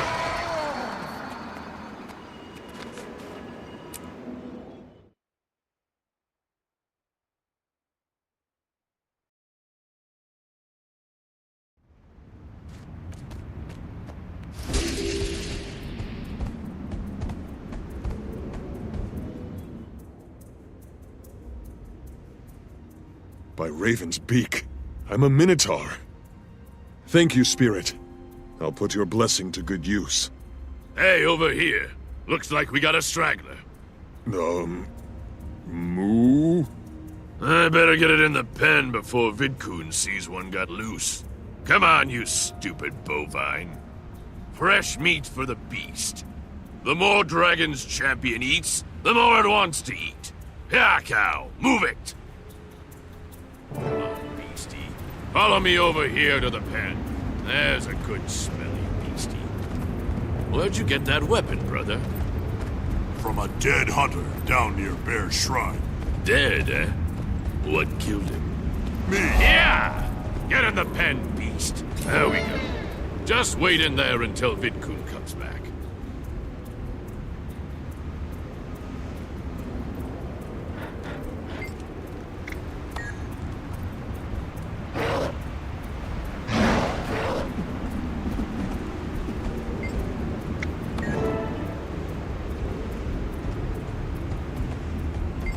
I'm glad we don't. What in the... But I shut that pen tight. How in the name of Jordan did they get out? What can I do for you?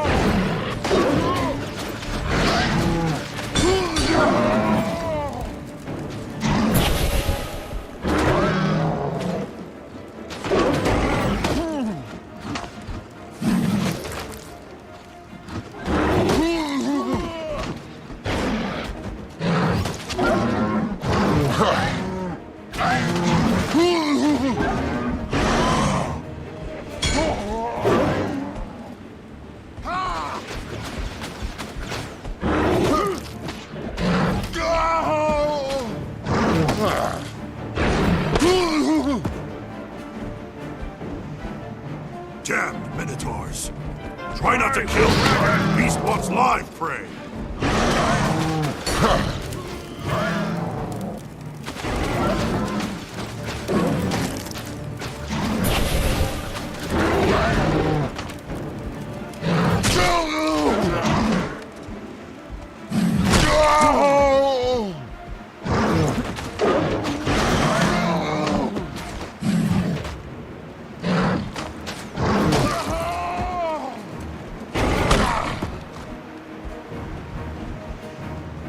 What happened here? Who let the Minotaurs out?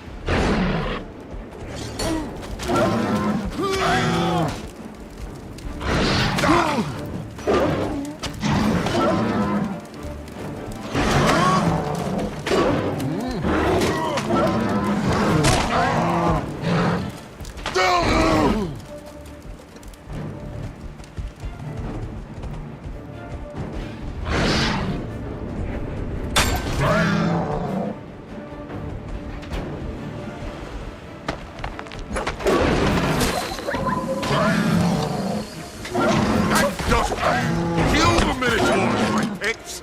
Vidkun protects, just get some. Come on, you filthy, mindless beast! If I die today, I'm taking you all with me! Faster! Ha! Run free, beasts! Don't forget to wipe the sons of Svanir off your hooves! I am grateful, Spirit. Your blessing made all the difference. And as soon as I find heir, all three of us will hunt down Vidkun and his dragon beast and end this once and for all.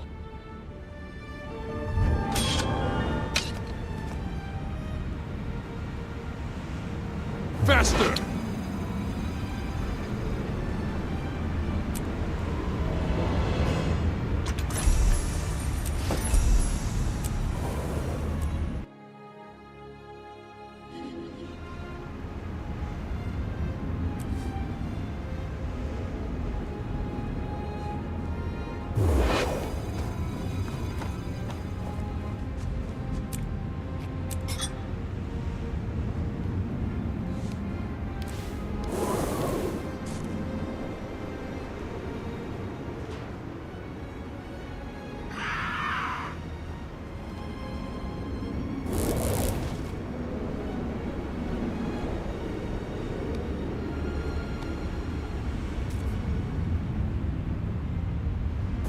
Such might!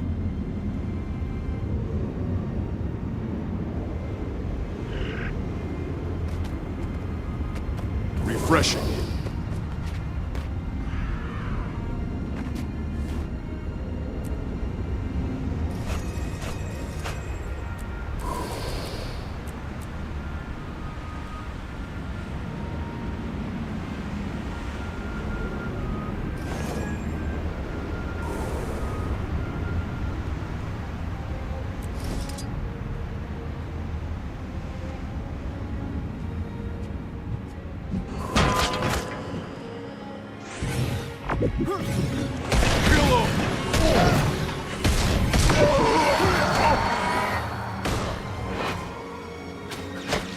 refreshing.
It's been in that cave for a while.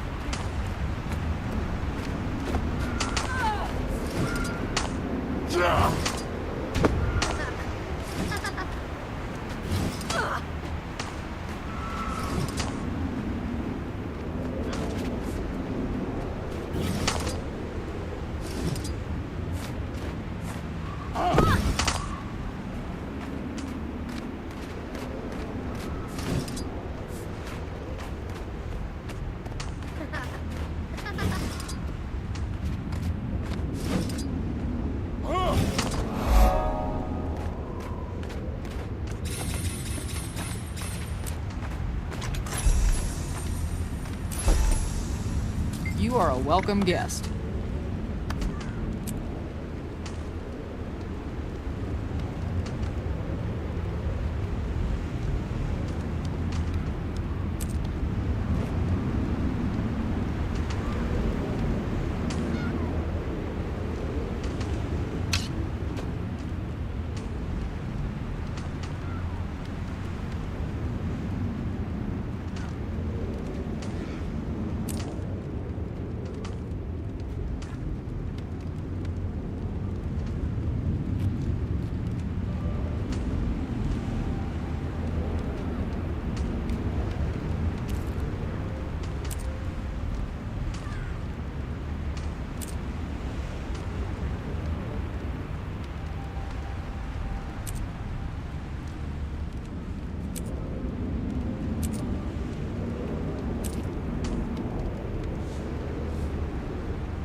There! See? I can't start up this smokehouse. Watch these kids at the same time. Dad, he won't let me pour honey in his hair. Wife, on another adventure. There only knows. Dad, do you see where I left my pants? And all that being out there, begging. Gone. Watching, hiding the hunt. How's it going to work?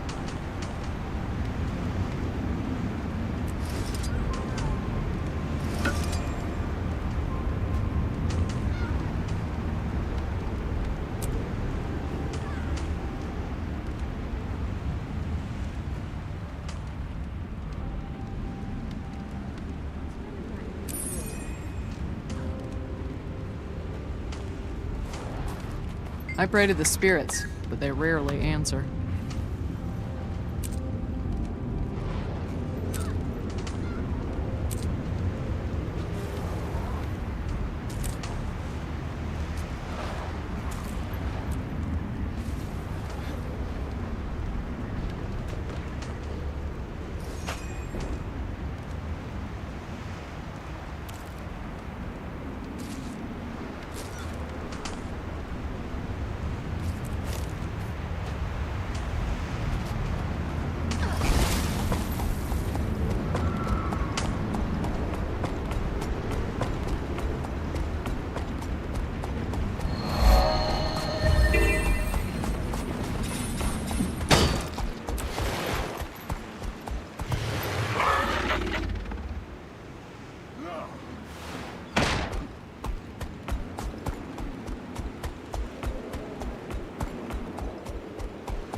spirits of the wild welcome you.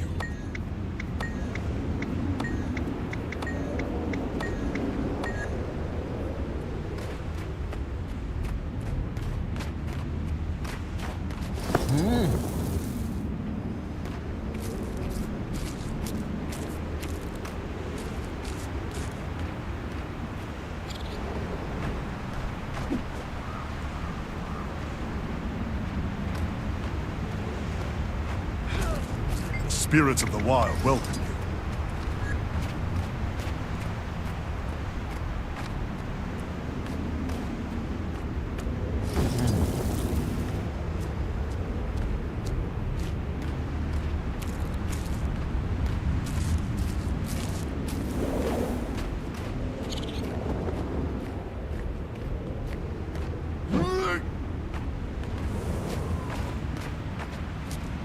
You must visit more often.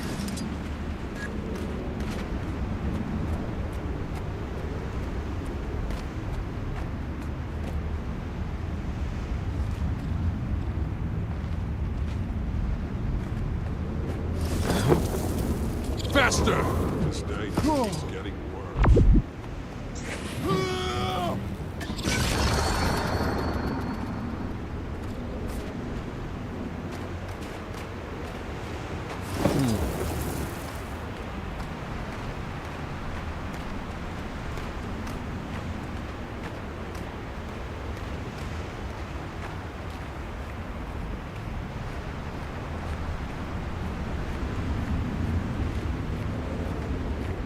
Faster!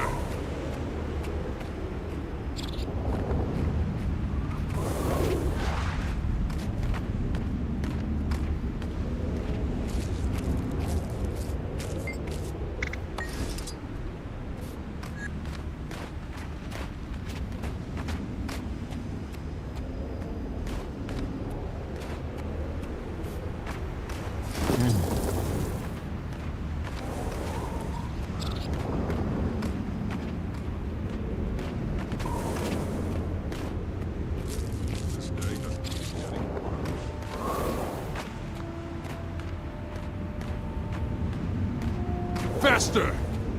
You must visit more often.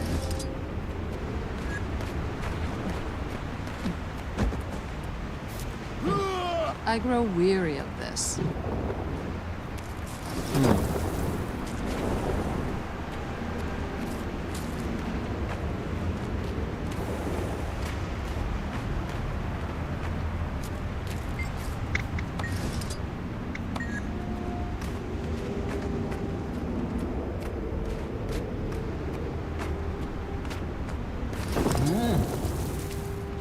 Faster!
Patience, Garth. We'll go as soon as the Slayer gets here. I have great hopes that this is the hero we've been waiting for. Don't worry. No matter what, we'll still be together, you and me, just like always.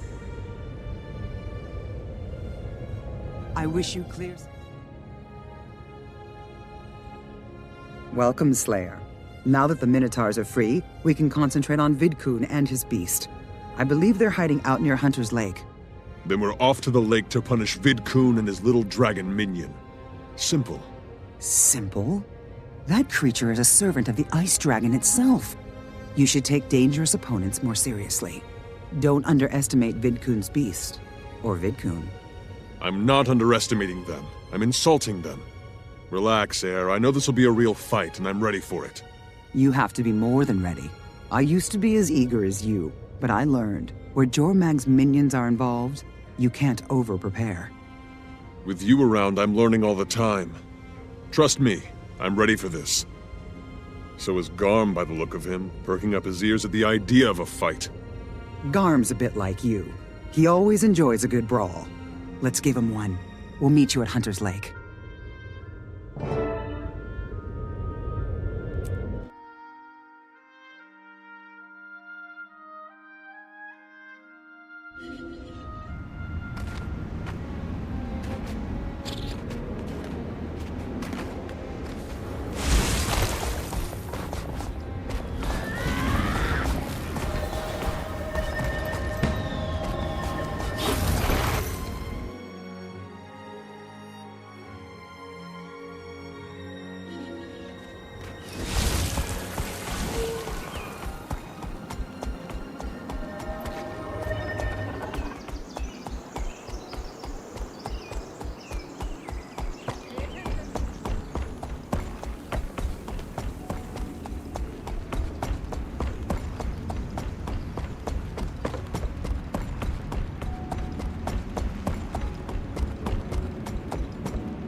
Kill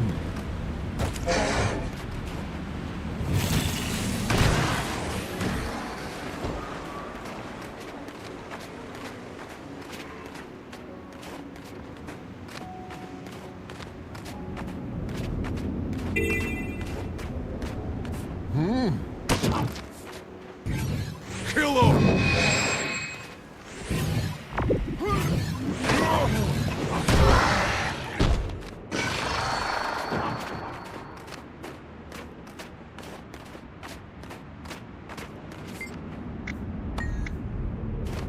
My Snow Norn army needs armor.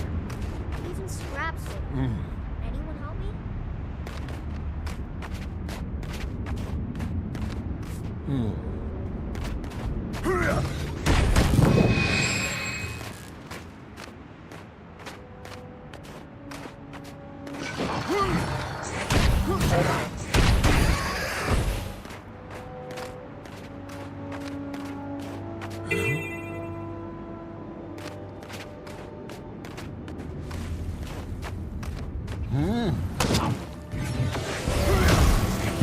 Such might!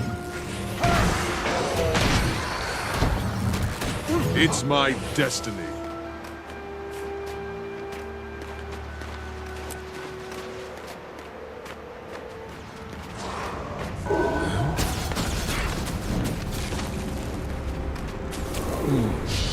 You'll be feeling that one for days.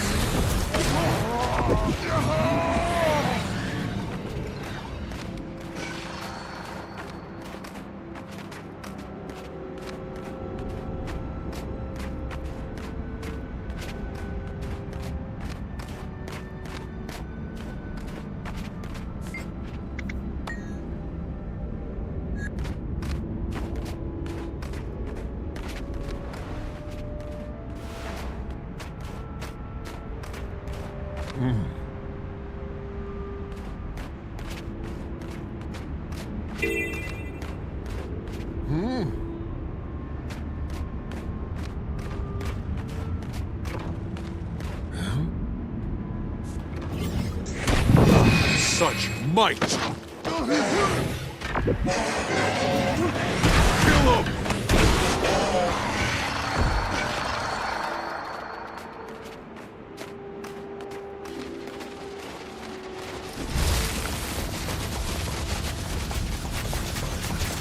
Attack!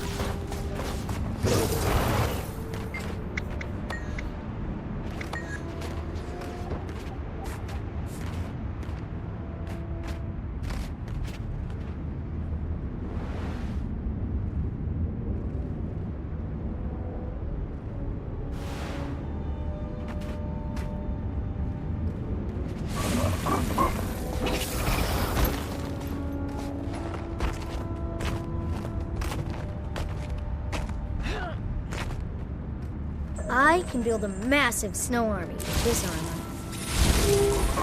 No stupid girl will dare.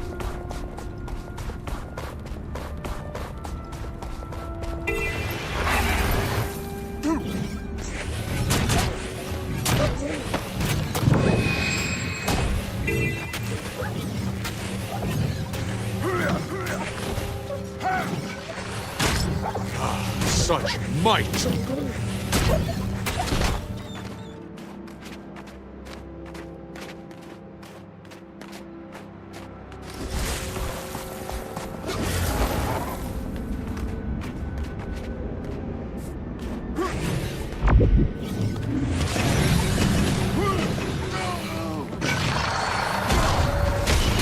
Such might! Faster!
Such might!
Such might!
Minotaur seems eager to settle the score with Vidkun and his dragon minion. If they'd been eating my friends and family, I'd feel the same.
Kill him!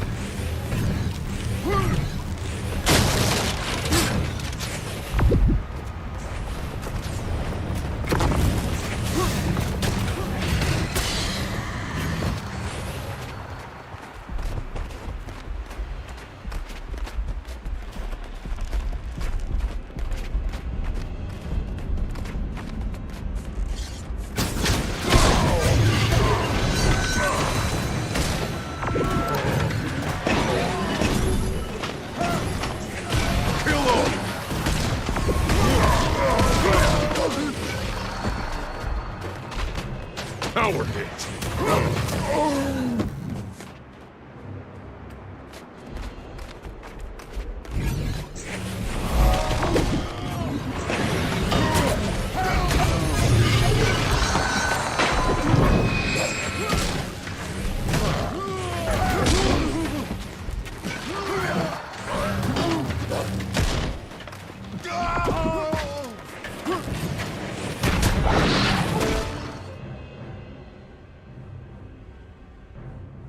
So, you're the ones causing so much trouble. A snot-nosed kid and an old woman. Huh. Coming here was a fatal mistake. My thanks for delivering the Minotaur spirit. My dragon beast needs a full meal before I turn it loose on Holbreck. We're not delivering Minotaur to your pet. We're delivering your pet to him.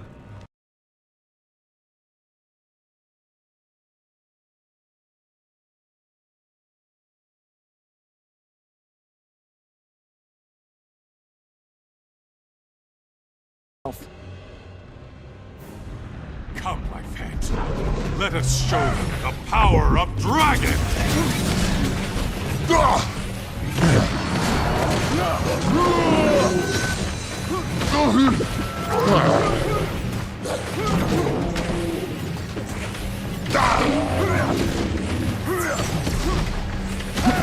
Kill him!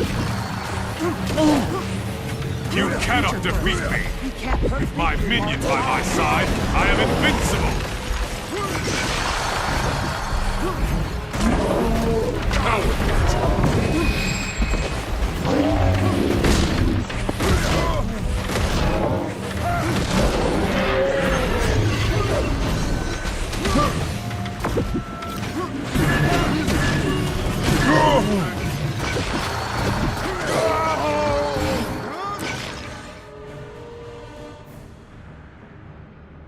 I'm no shaman, but it's easy to see that Minotaur is happy and grateful.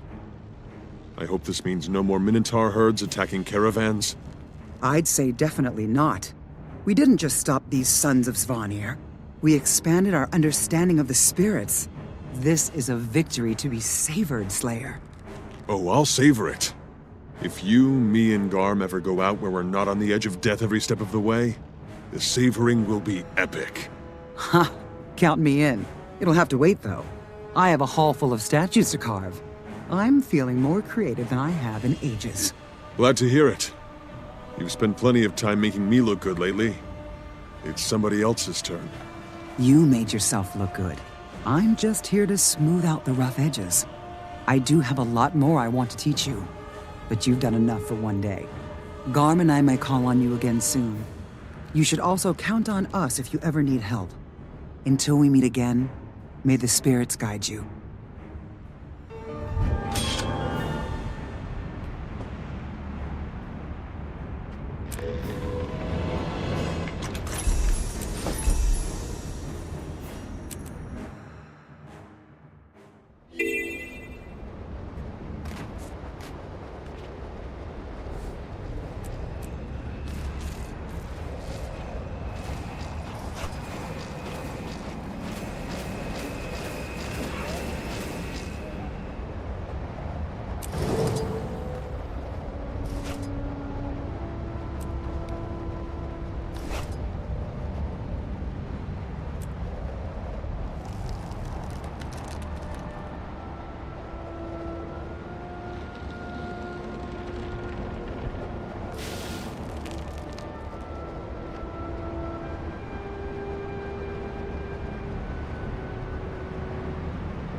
Attention, Dragon Bashers. I brought my ale down south because Kevok says he's all stocked up. If he's running low on customers, there must be trouble at the mine. Can you see what's happened to those thirsty miners? When you're through there, you'd help me out by drinking up Kevok's overstock to celebrate.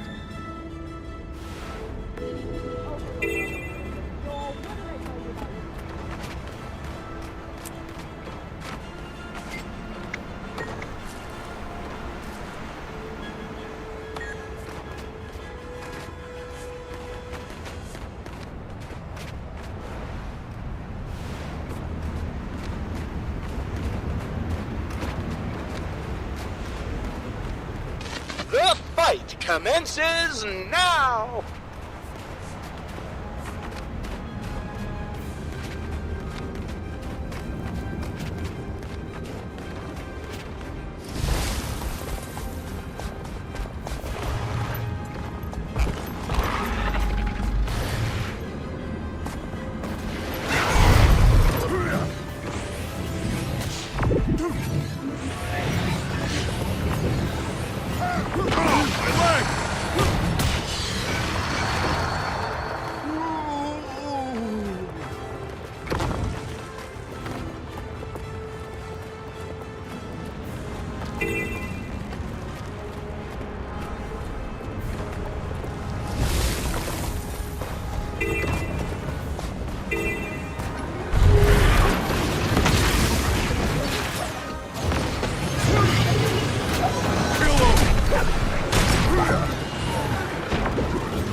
Round 3, go!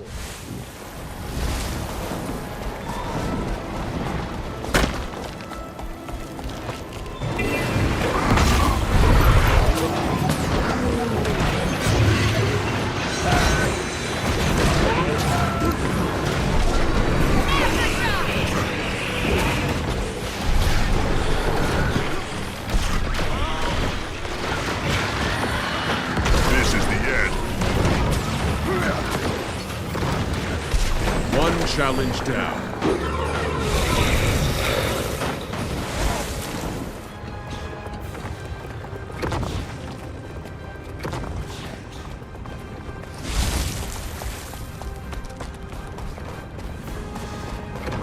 Good hunting.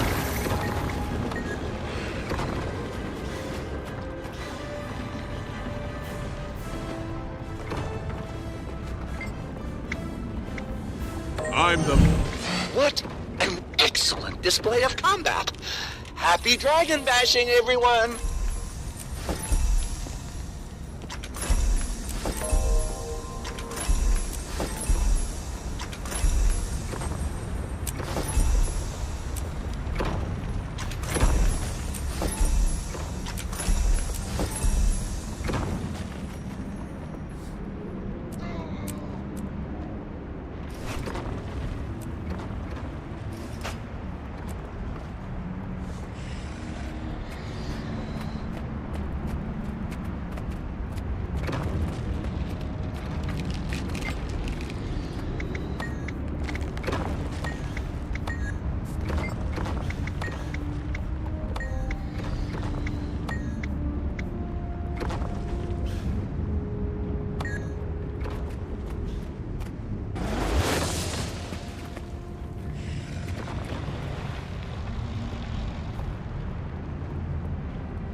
Such might! Kill him!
Such might!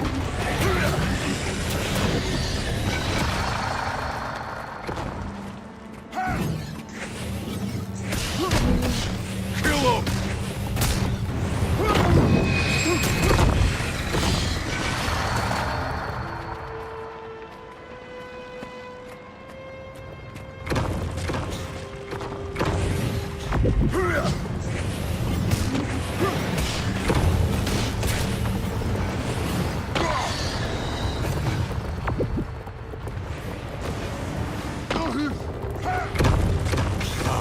Such might!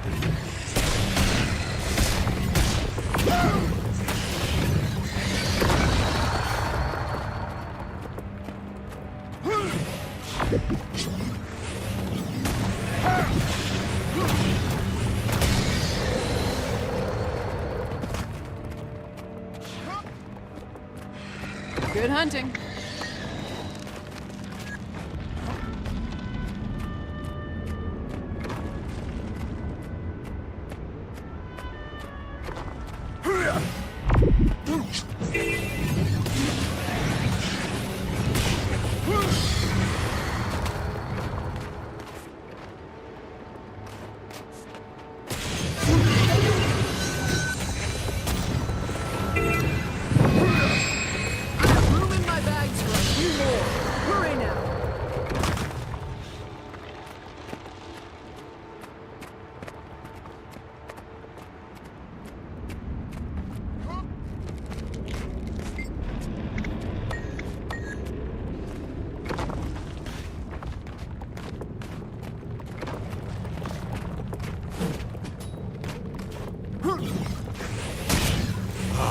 Such might!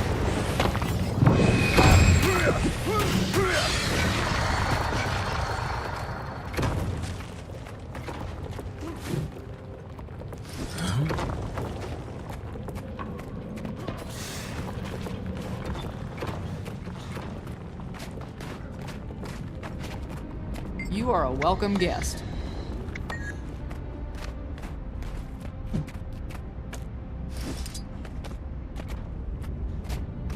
A fine job!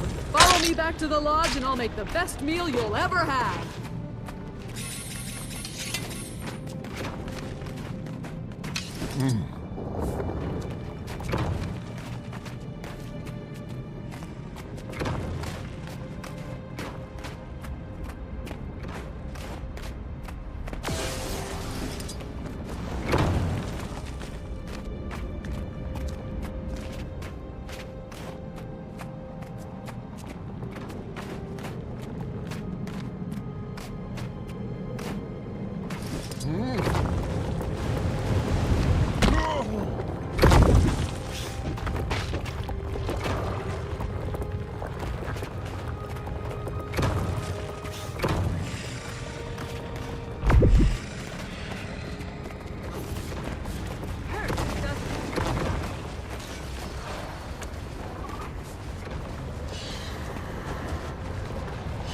I've got the greatest job in the world.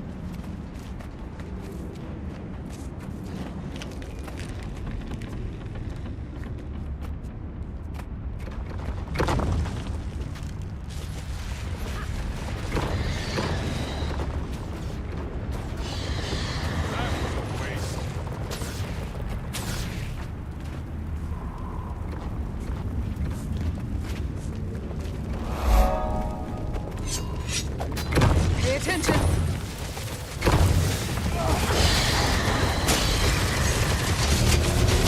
This is a bad time to be traveling.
Getting those eggs was a good idea, Aldous? Someone tell me the ale is safe. Kevich, I'm sorry. I swear to the spirits that I will make this up to you. Are you joking, friend? That was a grand fight.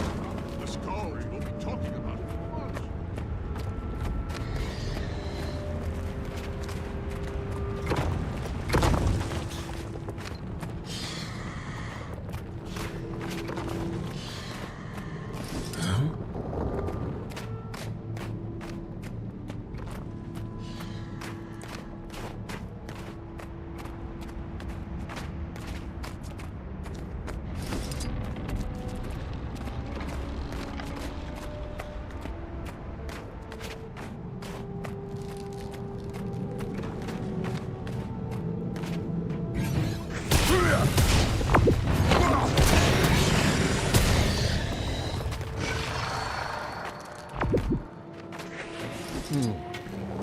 Such might!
I've got the greatest job in the world.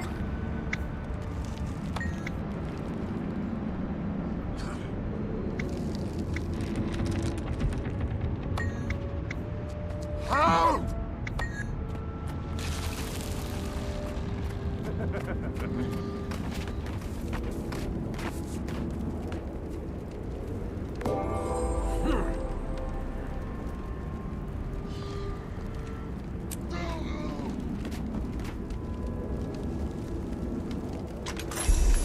It's my destiny.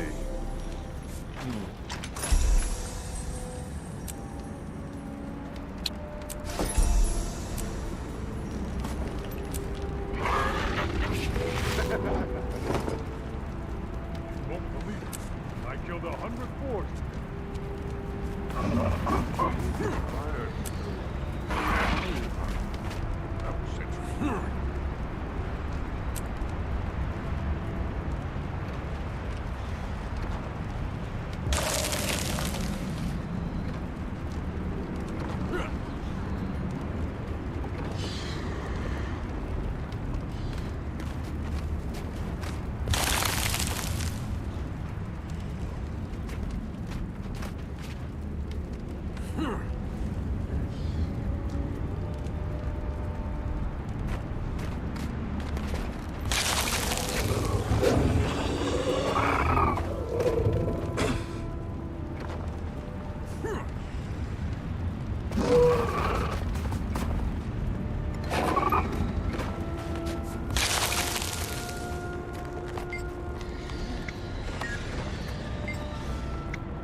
Break skulls!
Let's do this.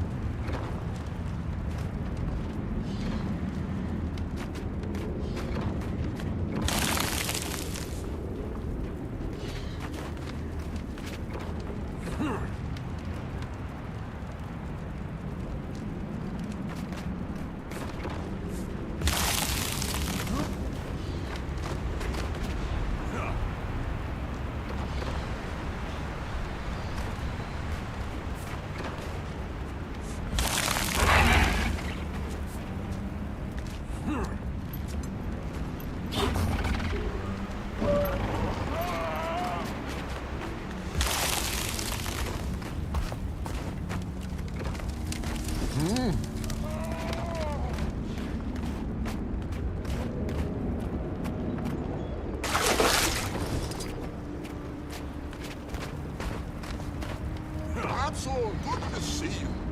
You're here for the hunt? Yeah, too much ale made me miss the great hunt.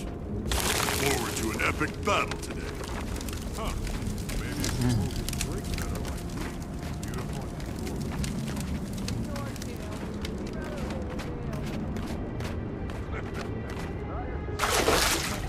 I killed 100 more.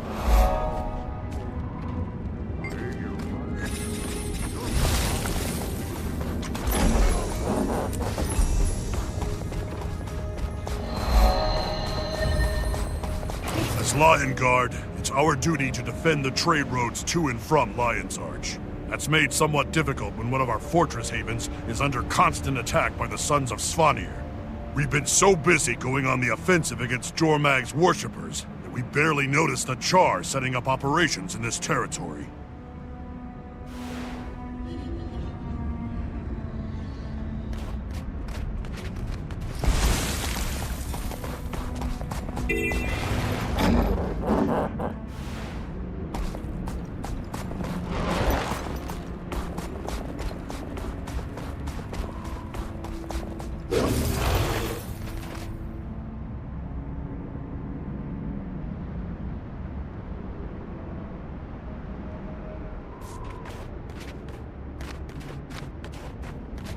Where is that char merchant? I'm in the mood for booze.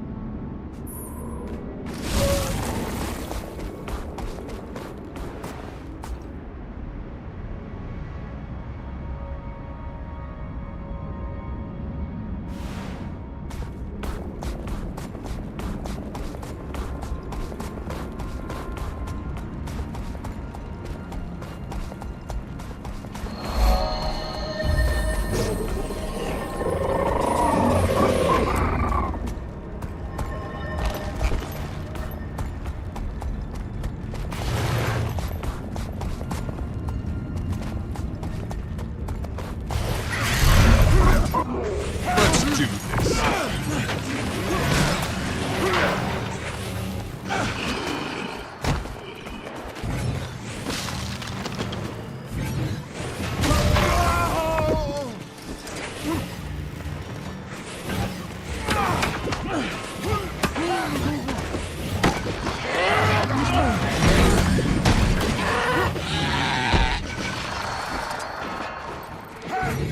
That's how I do it.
One challenge down.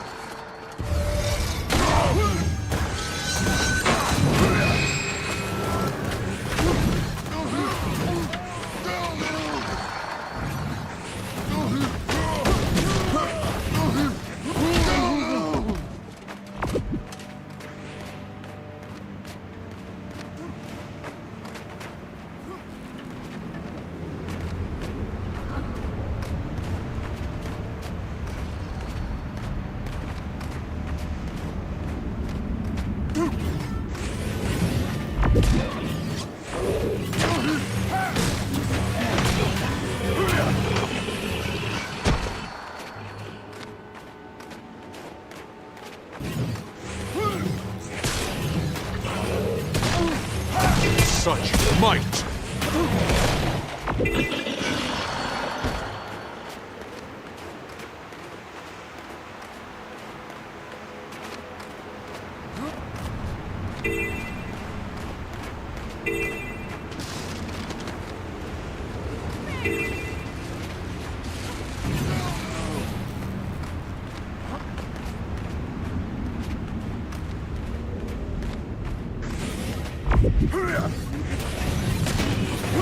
Such might!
Extra tip!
Such might!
Vacate these premises!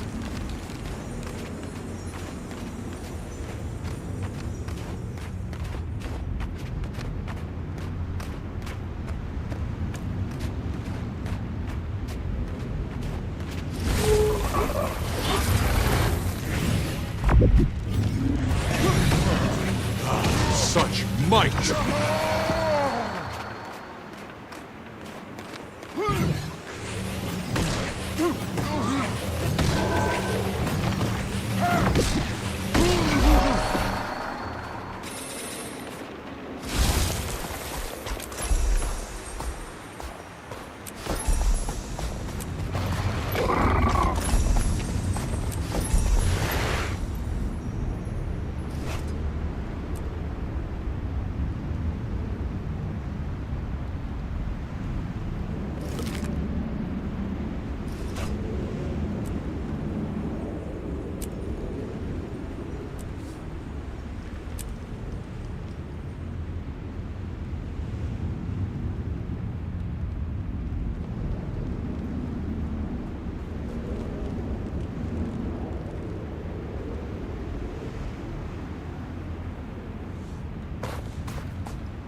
Such might!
Such might!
In case I don't see ya.